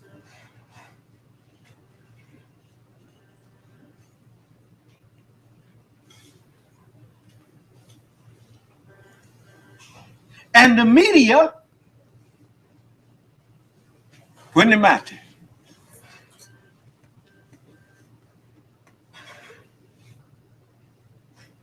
Well, study trying to make you afraid, talking about what's all this terrorism and all that. The terrorists ain't about did to America what Americans done did to America. Them so-called terrorists. Every time you look up some American citizen going off shooting up a whole bunch of Americans. Murders and stuff been happening in America a long time before these little rocks in the pocket people showed up.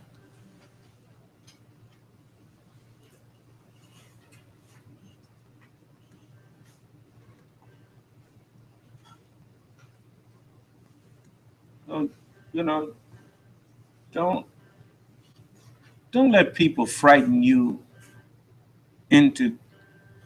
This remind me of that stuff on Star Wars. The emperor frightened the people into voting him in to be an emperor. Ain't that something? Darkness is a terrible thing. Ignorance is a terrible thing. Thieves they don't try to break in on the lights.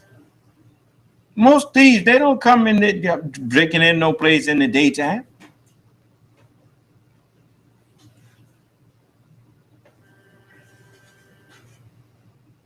They do that at night. Here these people, and you turn on the average program on television now, that's all it is a program for stupidity.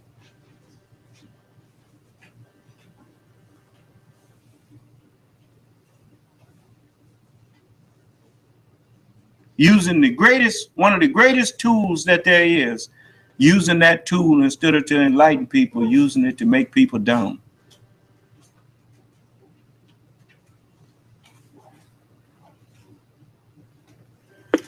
Smaller audience than saw that huge election night coverage of his speech. Television news has always worked on the assumption that politicians will not try to get away with outright provable lies live on TV where everyone can see them. A few cable news shows don't make any attempt to correct those lies because the shows are basically cheering for Donald Trump anyway. But the so-called establishment media, where neutrality is prized, is failing miserably in dealing with a pathological liar. It is impossible to be neutral in the face of lies. But the establishment media is so calcified in its posture of neutrality that it feels to them like challenging a lie is somehow partisan, like challenging a lie is somehow taking sides. And so they let the Trump lies fly all over television. No Trump interviewer on television has ever attempted to correct every lie that Donald Trump has said right to that interviewer's face. Donald Trump knows that the faster he talks, the more lies he can tell, and the faster he talks, the harder it is for any interviewer to keep up with his lies. How many lies does Donald Trump tell? Politico has actually tried to count them. Politico studied 4.6 hours of Trump talk last week, and they found one misstatement every 5 minutes on average. Essentially, they found that Donald Trump lies about everything he talks about, from our trade deficit with China to our trade deficit with Japan, to manufacturing jobs, healthcare, Christianity, how he is self-funding his campaign, and everything else you have ever heard him talk about. Joining us now is... Why is that? Because if he can lie his way in there, then he can come out and tell you how things really are and make it look like it was because he was in there. But it was already like that. Do you understand? They're not talking about that. Even when you hear the good report of jobs and whatnot, and the unemployment rate and stuff. They don't talk about that now. Remember, it used to be jobs, jobs, jobs. Well, now it is jobs, jobs, jobs. And what? No, it's terrible now. That's what they say. It's terrible. But when he get in there, he'll be touting all of that, trying to take credit for what he didn't do.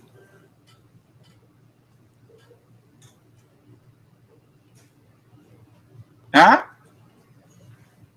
Like a liar will do.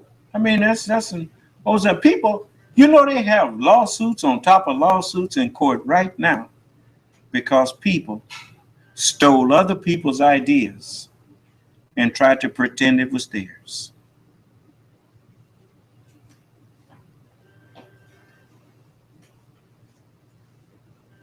Is that right, brother?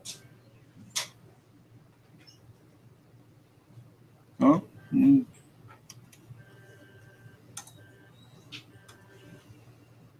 Darren Samuelson, one of the reporters who wrote Trump's Week of Errors, Exaggerations, and Flat-Out Falsehoods for Politico. He's a senior policy reporter for Politico. Darren, thank you very much for being here.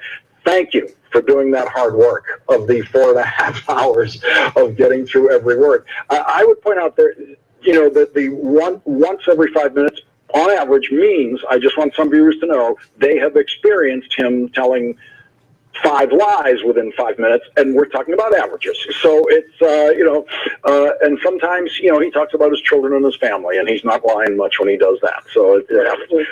But, you know, the other night, he started right away, the first thing we've talked about already tonight, that I beat Hillary Clinton in all the polls. And you guys took that apart beautifully. But I also want to show something he has said about trade with Japan, for example. Let's listen to that. You have Japan where the cars come in by the hundreds of thousands. They pour off the boats. We send them like nothing. We send them nothing. And by comparison, nothing. Now, no one on TV has ever questioned that statement. We do. We do send a lot of things to Japan. I think they're our 4th largest trading partner, or number 4 in terms of sending things over to Japan, whether it be automobile manufacturing parts, whether it be drug pharmaceuticals, meat, pork. We are a big exporter. But the reason, as I said, the reason he lies like that is so that he can pretend that he did all of these things when he went in. And his fellow liars would back him up in it.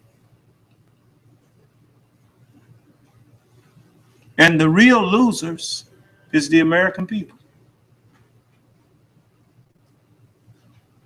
Because if he really cared about you, he would not lie to you. You know, when a person really has wisdom and understanding and leadership ability, they don't have to lie to you to get your support. All they have to do is just be themselves.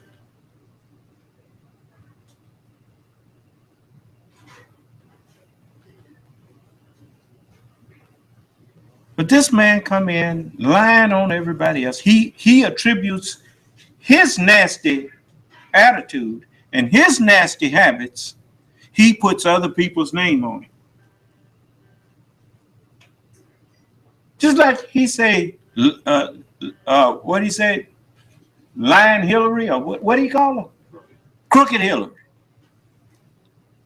Show me what Hillary been crooked about. What? The one thing you have to admit, the Republicans had her under investigation and had her all of that. Did they come up with something to show she had been crooked? This man got 30-some thousand people suing. Wait a minute. Let me show you. I think I got it.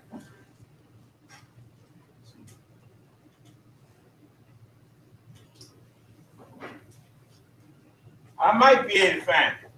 Just give me a minute.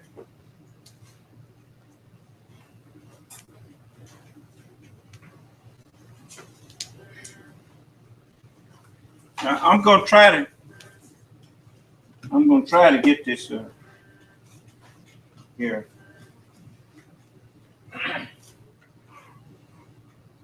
I might be able to find it, might not. Just give me a minute.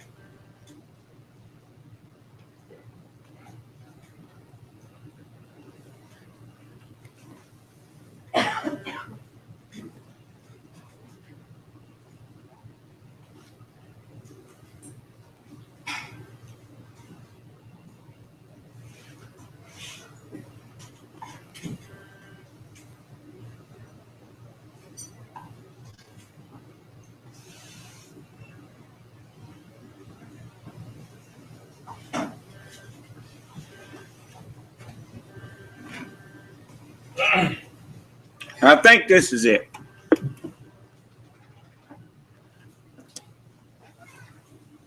The pro-Clinton super PAC correct the record.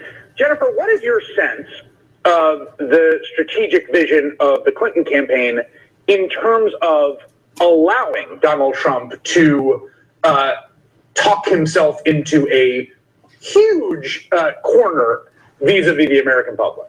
Well, clearly he does suck the news cycle, but obviously what Hillary Clinton is doing is answering him, including using the president as well to answer him. So I don't think she's going to allow him simply to absorb those news cycles, even though there is an argument that when your opponent is shooting himself in the foot, allow that to happen. But there's also another argument that when your opponent is on the ground and you have your foot on his neck, you do not let up. So my guess is she's not going to let up. And there's so much material. Chris, you talked about his narcissism. I mean, that alone, there is so much material from his business background there that we saw last week. USA Today says that he's got 3,500 lawsuits against him. You don't think there's huge amounts of stories? He says she's the most crooked person that ever ran for office. What did I tell you? He's talking about himself and putting her name on there. The man got 3,500 lawsuits against him. Not to mention this lawsuit for rape that's been filed in federal court. Just look. Side of each of those lawsuits from people who've been scammed by him, ripped off by him. We saw a whole spate of stories by plumbers and carpenters and bartenders and waiters who had been stiffed by him. I mean, those kinds of stories are just the tip of the iceberg. So you better believe that the Clinton team is not going to allow this dangerous narcissist to become president of the United States. Do you think there is a... Actually, from what we've been watching in the true Republican Party, they're not planning on letting him become president either. You heard the woman that was representing the delegates is saying, no, we ain't finna let this happen if I can help it. That's what she said. Huh? So we gotta let the delegates know that if your conscience won't let you support a man like that, don't you do it? You don't have to. Huh? What? You say you for democracy? Are you for America? Well, if you for America, do you think because the majority of the people want to go over a cliff that you should let them?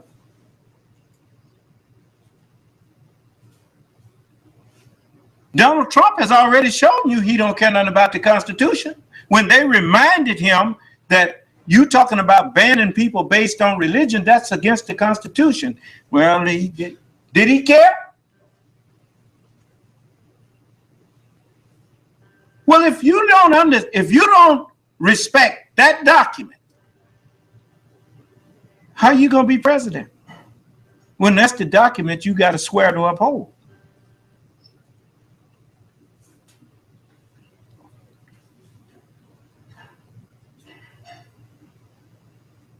I'm gonna tell you something. Your principles. This is how men think. If me standing upon my principles and upon that which I deem to be right and just will cause me to lose my life. Well, rather than change, I will just give my life. But I'm not going to change my position or my stand because I know it is right.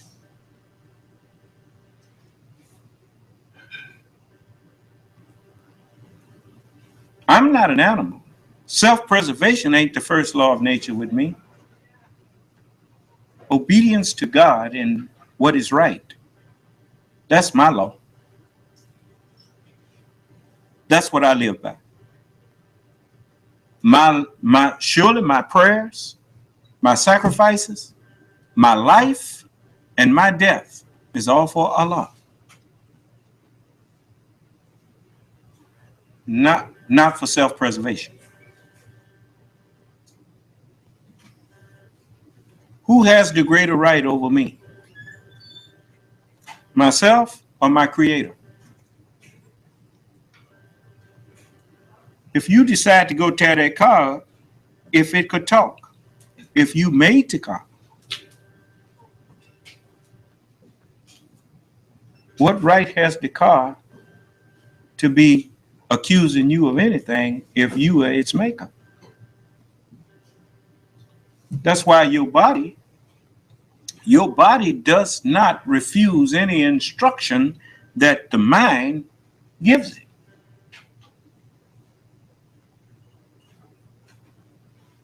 Because mind is over matter. And the greatest mind is over all minds.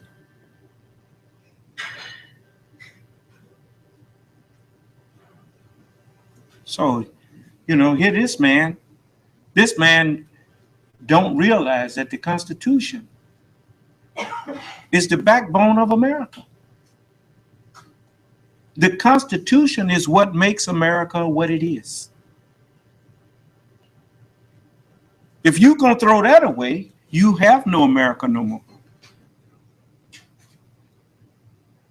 While claiming he wants to make America great, he's trying to get you to throw America's Constitution away.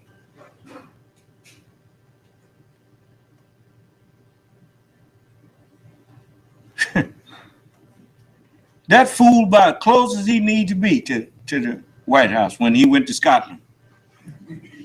Do you hear what I said? He's as close as he ever need to get to the White House when he in Scotland. And if you send him to the moon, he'd be closer still. That's where he need to be when it comes to being president of the United States.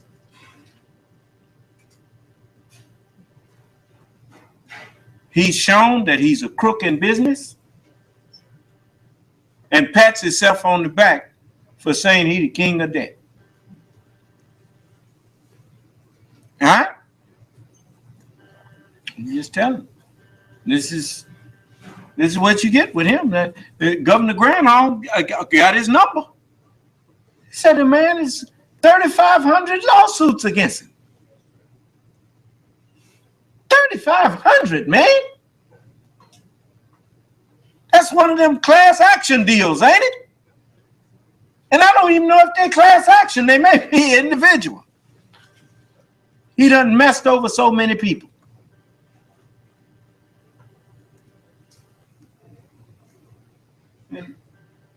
Well, he wanted media, right?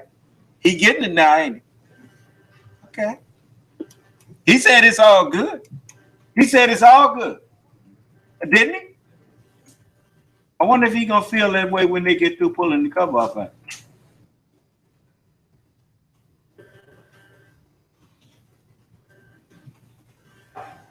Self-conscious decision on the part of the Clinton campaign for her to appear fairly hawkish in terms of national security policy as protection, as someone referred to it as bubble wrap, against the kind of attacks that are coming from Donald Trump, particularly in the wake of what we saw happen in Florida. Well, I don't think that how she is sounding now is inauthentic to her. I think she has been very concerned about the U.S. safety, and she will continue to be concerned about the U.S.'s safety and our safety at home. That's why she came out very early with a very strong foreign policy speech about exactly how she would do that and how she would take on ISIS as well. But if you look at the substance of what she is saying on foreign policy and the substance of what he is saying, things like let's deprive our allies like South Korea and Japan of the military support we've had with them for decades. I mean, he is saying stuff that is dangerous, and she is saying things that will protect us. Although they do seem, it was interesting to me in the last 3 days, they seem to agree on escalating airstrikes on ISIS. This was something that he floated, although you can never be sure if this is serious or not. But it was something that the secretary came out in favor of as well, even though it's unclear there are many more targets left to hit. Well, I mean, to the extent that there are points where they actually have some agreement, maybe there are things they can take on. For example, today, gun control issues, gun safety issues, you see Donald Trump at least tweeting that there may be some openness to this notion of saying that we will not allow terrorists to have access to firearms. Now, he's going to sign on with the Cornyn legislation. I'm sure you'll be talking about that later. And she's going to sign on to the bill that doesn't create another loophole that actually protects. But the bottom line is, if there is agreement and he can demonstrate some leadership, good for him. But believe me, there is so much that separates them that this is going to be a very robust campaign. And you better believe that Donald Trump has about much business leading the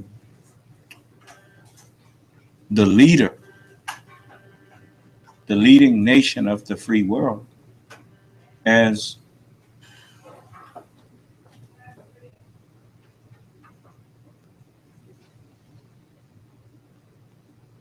a car got talking.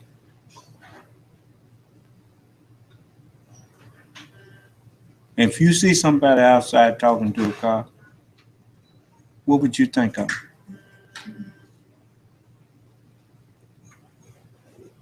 And if the American people elect a man like Donald Trump for president, that's about what the world would think of America.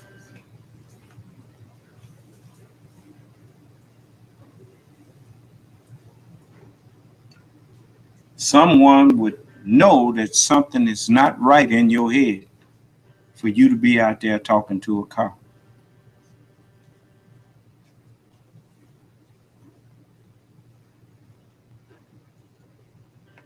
So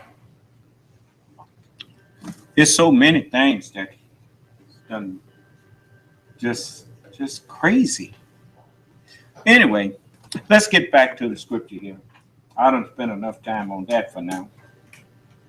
But I just wanted you to see that they know he crazy.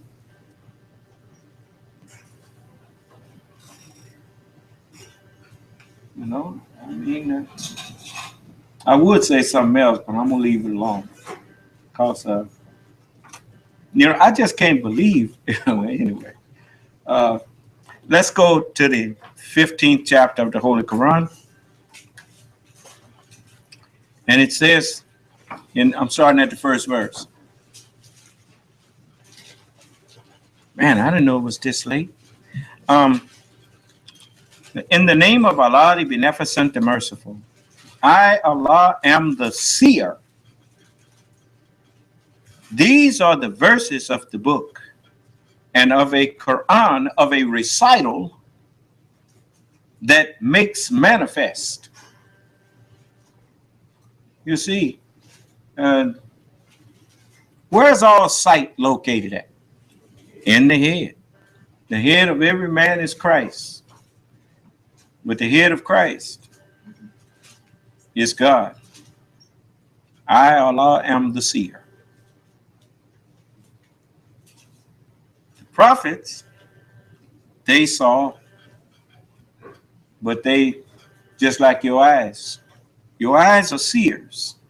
But the real seer is the one that interprets what the eye sends to it. So Jesus wisely said, think not that I am come to send peace on earth. I came not to send peace. I came to send a sword.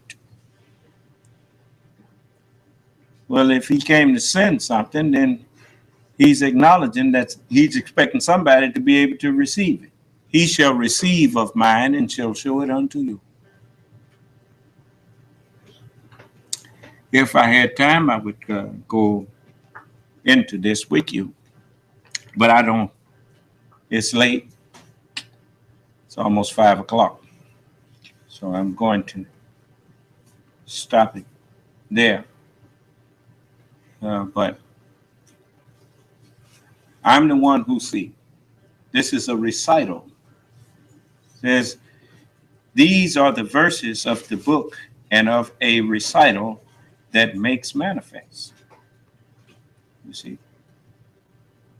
Raise up one in them who shall recite to them thy messages and teach them the book and make manifest to them and purify them.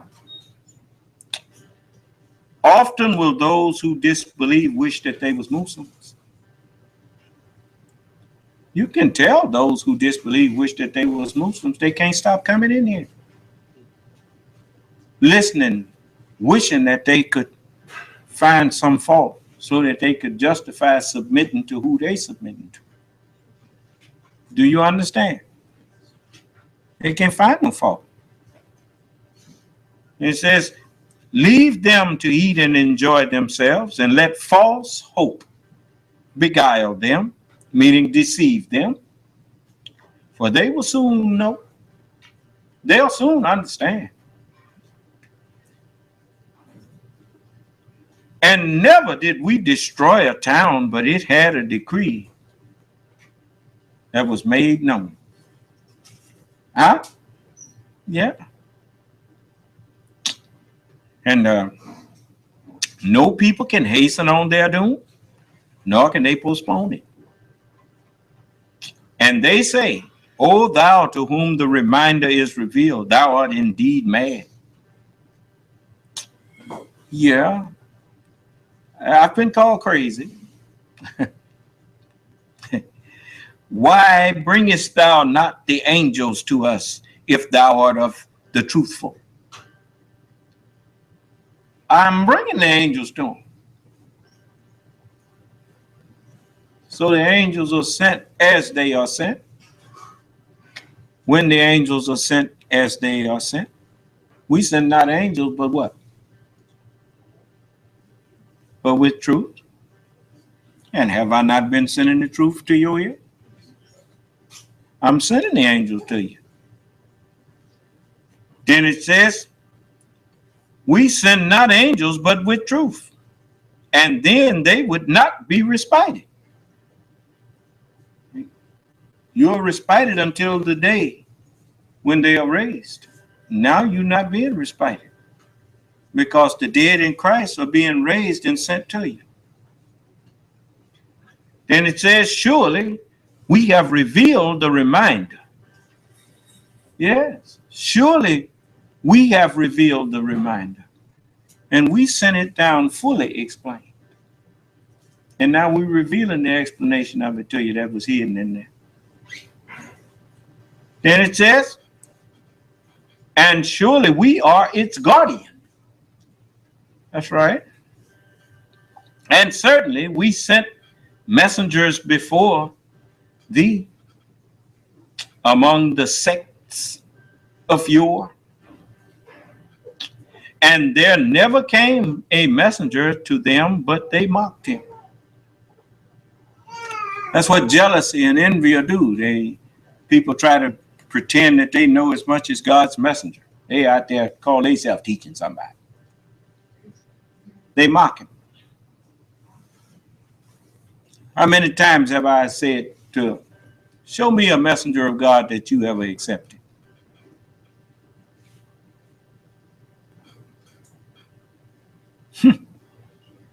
So I could go on, but I'm not. It's about almost 5 o'clock, and I'm going to let you go.